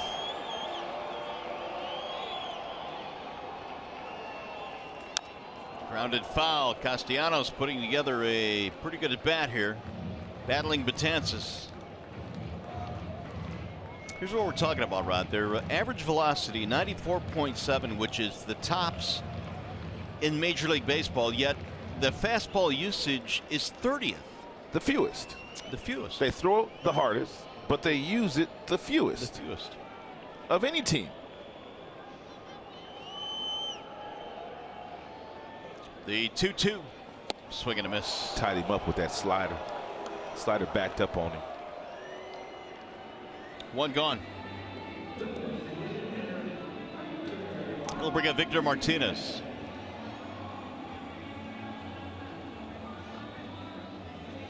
Starting to get a little chilly at the ballpark here tonight.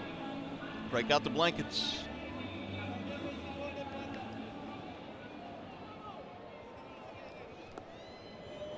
Vimar to double to not going to run in the 7th inning. Tigers got 2 in that frame, falling behind 6-1.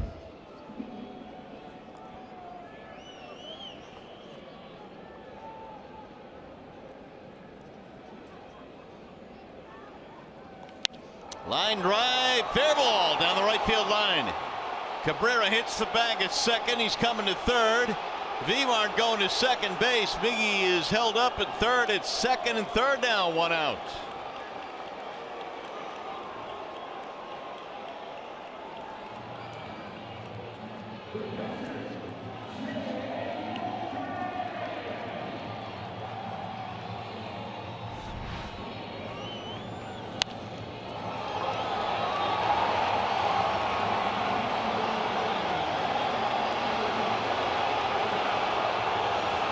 Victor running a whole lot better these days. It's a fastball. The Betances tried to get in on Victor. Victor just turned on it. Miggy got to third base, and Dave Clark had to hold him up. Pinch runner coming in now as Martinez doubles. He's taken out of the ball game.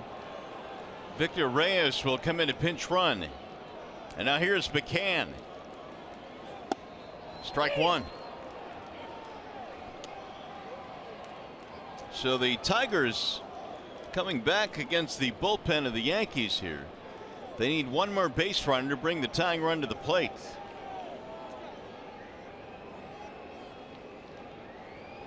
It's a good day for Victor. A couple of doubles and an RBI.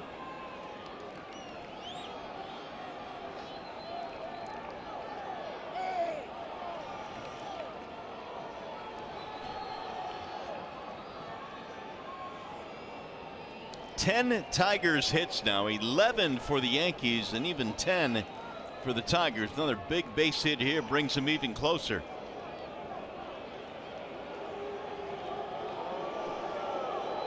Betances now stepping off.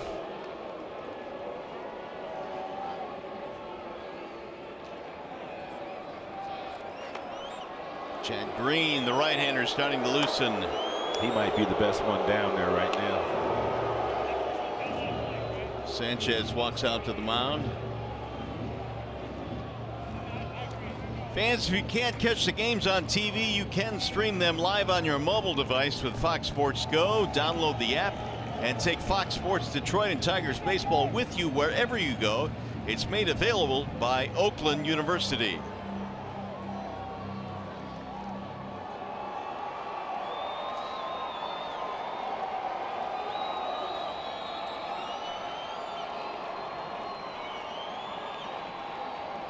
One on McCann.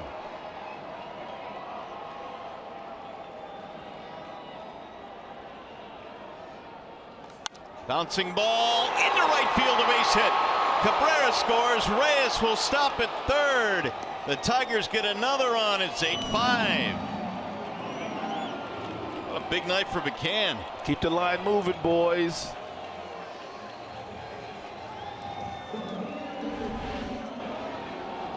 It's kind of hard to try to turn on a fastball that's in the mid to upper 90s. So a really nice job in this inning by Miguel Cabrera and also by James McCann driving that ball the other way. Victor Reyes on second base has great speed, but Dave Clark had both hands up, stopping him as he got to third base. That'll bring up Jacoby Jones. Jacoby hit a bullet his last time up right at the third baseman. He now is the tying run, and a Bender drops in for a strike.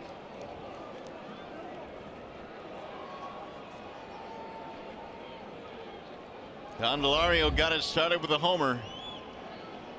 McCann has driven one in. Ooh. He went after that breaking pitch, came up empty, 0-2. That's his best pitch. Yeah, but he might just uncork a wild pitch here too. So if you're the youngster, Victor Reyes on third base, be ready for that.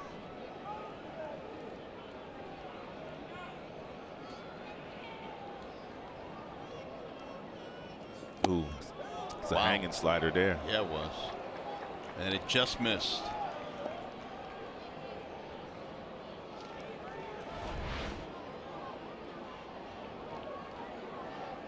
Some guys will swing at that one just because. Seriously. Swing and a miss. He struck him out, and Jones retired. 2 strikeouts now for Betances. And they'll bring up Iglesias. Iggy was good in these situations last year. Iggy off to a real tough start of the season. And got a base hit his last time. What would you say? Snapped an 0 for 19 streak? 19. But he was good with runners in scoring position last year for the Tigers. As a matter of fact, he was their best hitter with runners in scoring position. I like how you're setting this up. With the batting average. Oh, Iggy bends away from another bender. Man, that's a big breaker there. He throws that breaking ball at 84 miles an hour, and he comes back with that 96, 97 mile per hour fastball.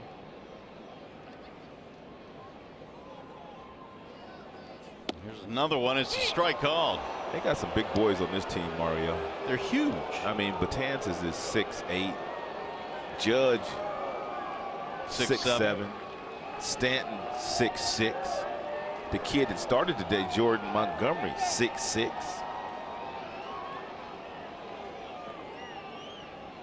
Yankees have always drafted big players. They've always been in love with really big, tall, physical guys. Fought that one off.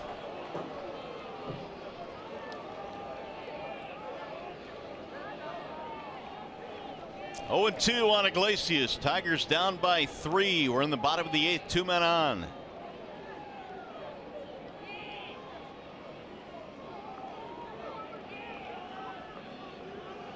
Again, the 0-2. Ground ball. Base hit right field. Iglesias with a seeing-eye single to right. He poked it out there to make it 8-6. Aaron Boone's going to have to go out and get Dellin Betances. He had Iglesias down 0-2, and now it's a 2-run game.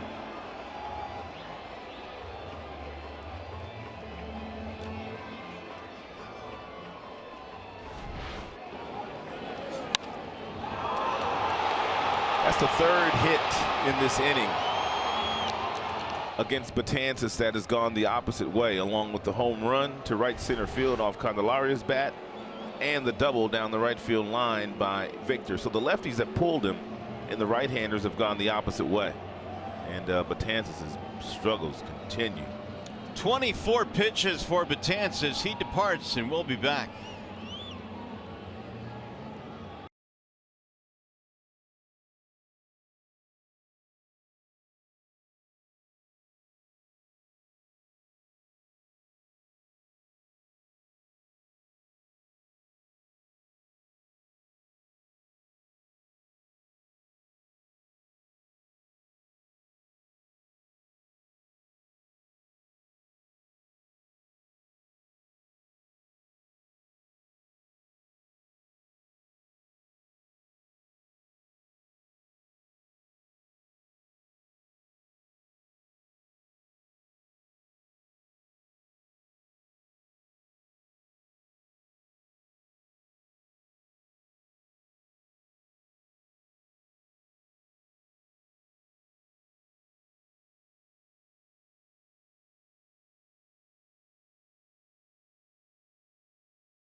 How the inning started. It was a solo shot to right field by Jeimer Candelario.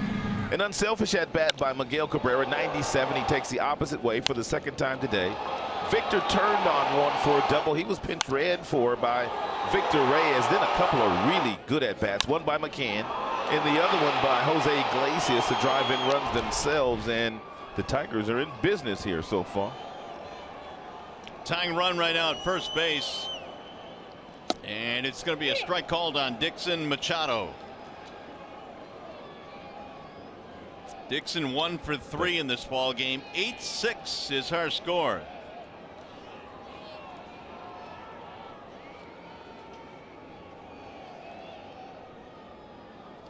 Green delivers a ball outside, 1-1. Green is the one guy in the bullpen that does not get near the kind of love that the other guys get, the Chapmans of the world, the Caneleys of the world, even Betances. But all this guy has done is put up real good numbers. Originally drafted by the Detroit Tigers. Fouled back out of play. He went over in the Wilson deal, I think. Justin Wilson deal. Got easy gas. 91.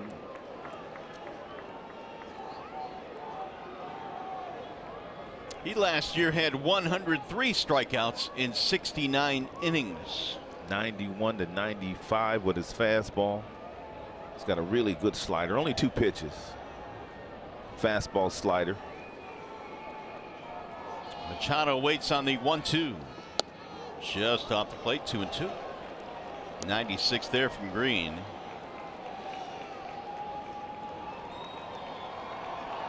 Eighth man to bat here in the inning. The Tigers have scored 3 times.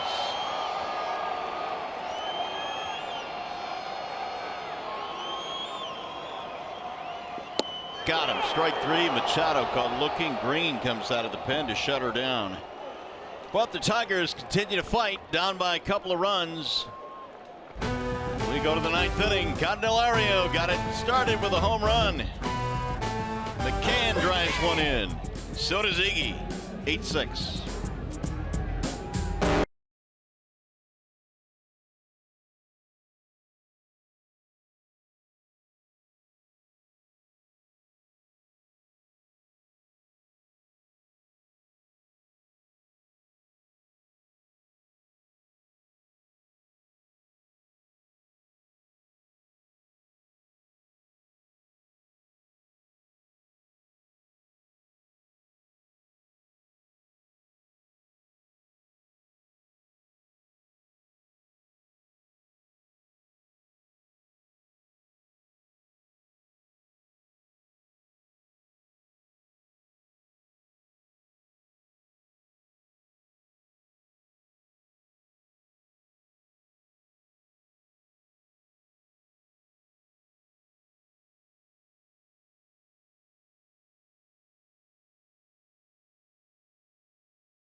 Tigers live because the Tigers are on the wrong end of the score right now.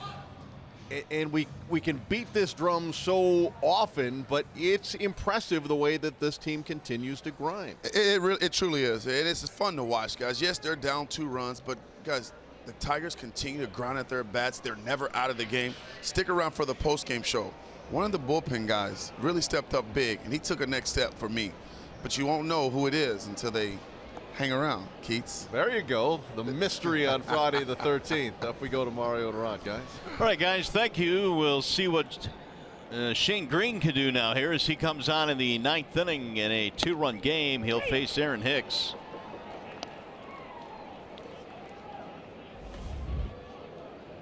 Hicks, Walker, Wade. 8 runs, 11 hits. Yankees, 6 runs, 12 hits. Tigers, they have 1 more than the Yanks. Big night tonight for Hicks, 2 homers. High fly ball, center field, straight at Martin. And 1 gone. How about the upcoming matchup presented by Wallside Windows? Tomorrow it's going to be Luis Cessa going against Francisco Liriano. And Liriano's been good. He's had a couple of starts this year. The ERA sits at 2.13, 1 win, 1 loss. And they're hitting just 167 against him, against the former Tiger, Luis Cessa. That'll be game 2 in the series. Tune us in.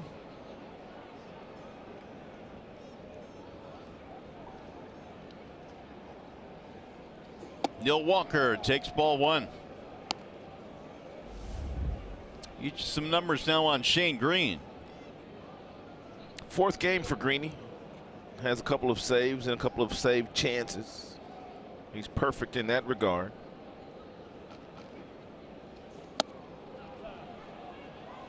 Shane pitched in the Tigers bullpen last year, all season. It was the first time that he had pitched out of the bullpen. He's a former former starter. Aroldis Chapman is heating up. He'll get the 9th. Mama, there's that man again. That ball driven to center field. It's going to be playable there for Martin.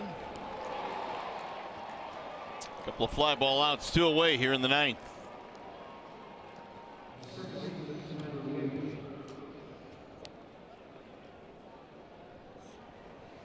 Tyler Wade gets his first at bat. Martin, Candelario, and Cabrera, top of the order, coming up to face Aroldis Chapman. Stand by for triple digits.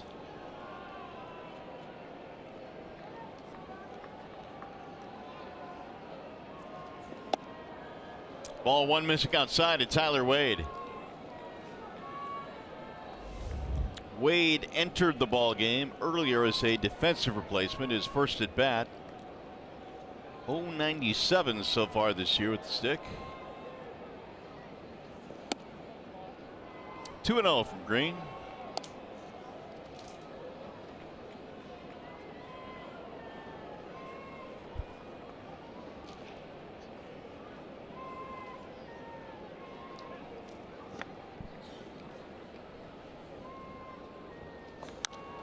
On the ground to the right side, Machado easy hop, and Green does what he needs to do. A 1-2-3 inning. Bottom of the 9th coming up. You got Martin, the top of the order, followed by Candelario and then Cabrera.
It's 8-6. Tigers down by a pair, and they will face the closer of the New York Yankees as Aroldis Chapman is checked in. And Chapman has the best fastball in all of baseball. 1,012 times did his fastball get over 100 miles an hour since the beginning of the 2016 season. That's the most in the major leagues. The next closest is Joe Kelly at 200 and something. I'm not sure that's all that close. Here are the numbers on Chapman this year. 11 strikeouts. He's only walked 2. Nico Goodrum pinch hitting for Martin. So Nico, we'd like you to step off the bench here and hit against the guy throwing 100. Yeah. It's a thankless job, but somebody's got to do it. Chapman goes to work. 0-1 on Goodrum. It'll be followed by Candelario and Cabrera. Tigers need a runner to bring the tying run to the plate. Nico has 1 home run. It was a huge home run in Chicago. First major league home run. Oh, that's right. Yeah. Part of a big comeback the Tigers had in that first game against the White Sox. That was a great at-bat by Nico. He had fallen behind. He had 2 strikes on him. It was 2 outs and 2 strikes, and he hit that big home run.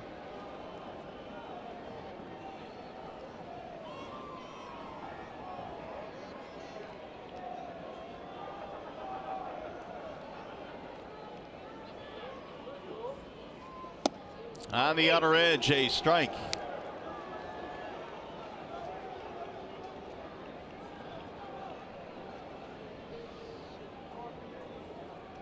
Chapman got a nice glove, too. Everybody in the big leagues has a nice glove, don't they? I don't know. His is kind of sweet, though, with the lettering. Got Adidas on it. Strike 3 called. Goodrum said, come on. Oh, Nico's got to be careful. That thing was, it appeared to be outside, and he's got a beef, but. Well, they've been beefing with Field and Culbreth all night long, and here comes Ron Gardenhire to make sure he saves Nico from getting thrown out. Well, I got to see that one again. Well, if you're Ron Gardenhire, you cannot argue balls and strikes, so he can't stay out there too long. Oh, my goodness. That's bad.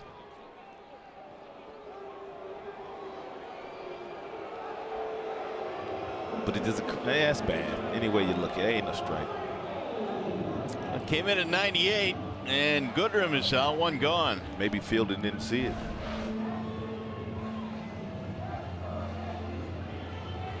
Here is Candelario. But you're right, it's been going on all night. Both sides have been jawboning.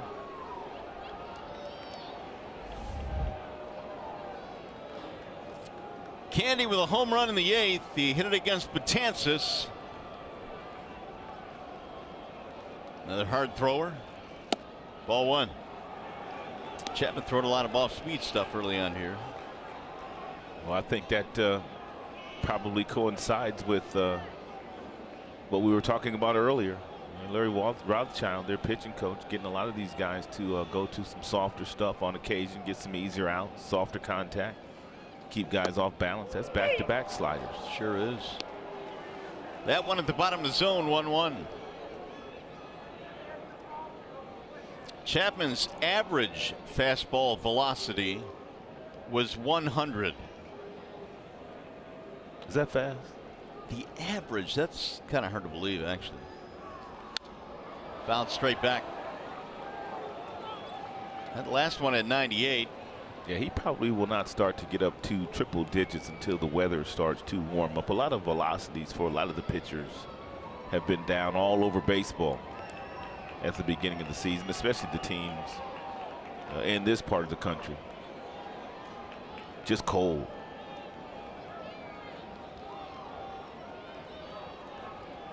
Chapman ahead, 1-2. He held it there but didn't get the call. That was close.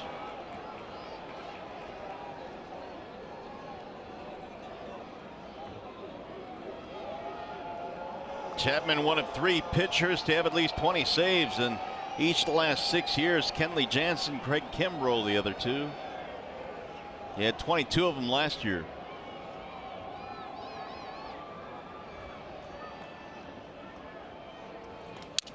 Look out. That's going to go foul, and the bat goes helicoptering. Shattered. Yeah, that bat was sawed straight in half by that upper 90s fastball.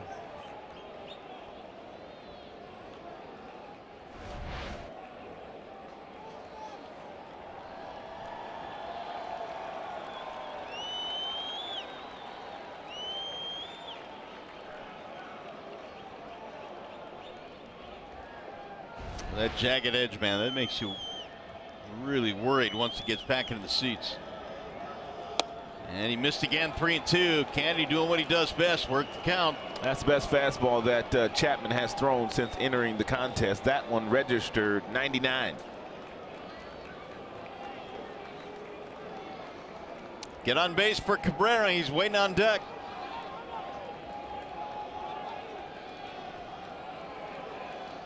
Tigers down 2, 1 out in the 9th. The 3-2. Ooh. Got him, strike 3. That's not fair. That's not fair. Really not fair. 99 on the previous pitch, and he comes back with a breaking ball on a 3-2 count and threads the needle with an 84-mile-per-hour slider. I mean, what is that like as a hitter? Oh, my God. You got no shot. Really tip your hat and walk back to the dugout. That's all you can do. That's just nasty.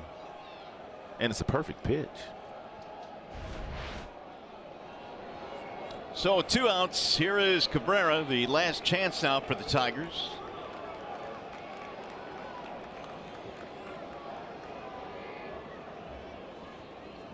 And Miggy looks at a strike at 97.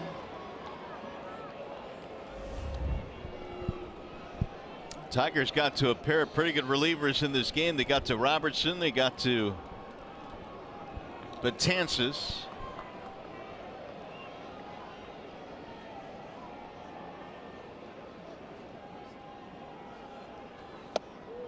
Ball 1 to Miggy, 1-1. Down 6-1 at one point. They are trailing by 2 here in the 9th. They're down to their final out.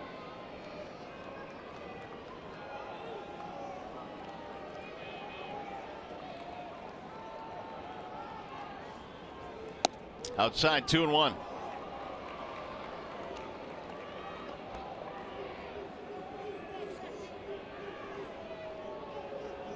Chapman began his career with Cincinnati. Part of that Cubs World Series team. Second tour of duty with the Yanks.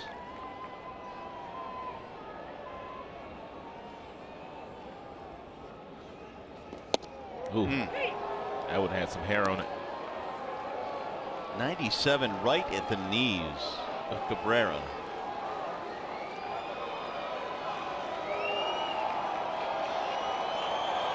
Miggy stares out at Chapman.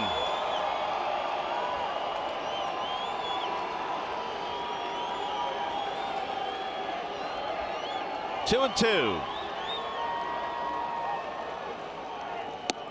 Off the plate, 3-2. It's at 100 miles an hour. Yeah, it was. And a smidge out of the strike zone.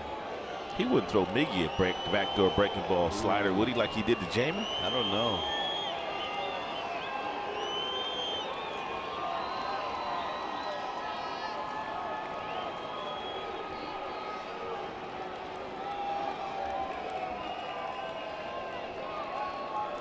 Looks like it. Swing and a miss. He threw him one and struck him out as Chapman strikes out the side here in the 9th inning, and the Yankees hold on to win. 8-6 your final. Now we send you to the Call Sam Studios. John Keating, Tigers Live postgame. All right, Mario, thank you. The Tigers were down 6-1 and 8-3 in this one, and ultimately it goes into the books as an 8-6 setback. So lots of fight in this Tigers team. We'll talk about that. We'll take you into the Tigers clubhouse, the postgame thoughts of Mike Byers and Ron Gardenhire. The Tigers Live with Craig Monroe and myself gets going in a moment.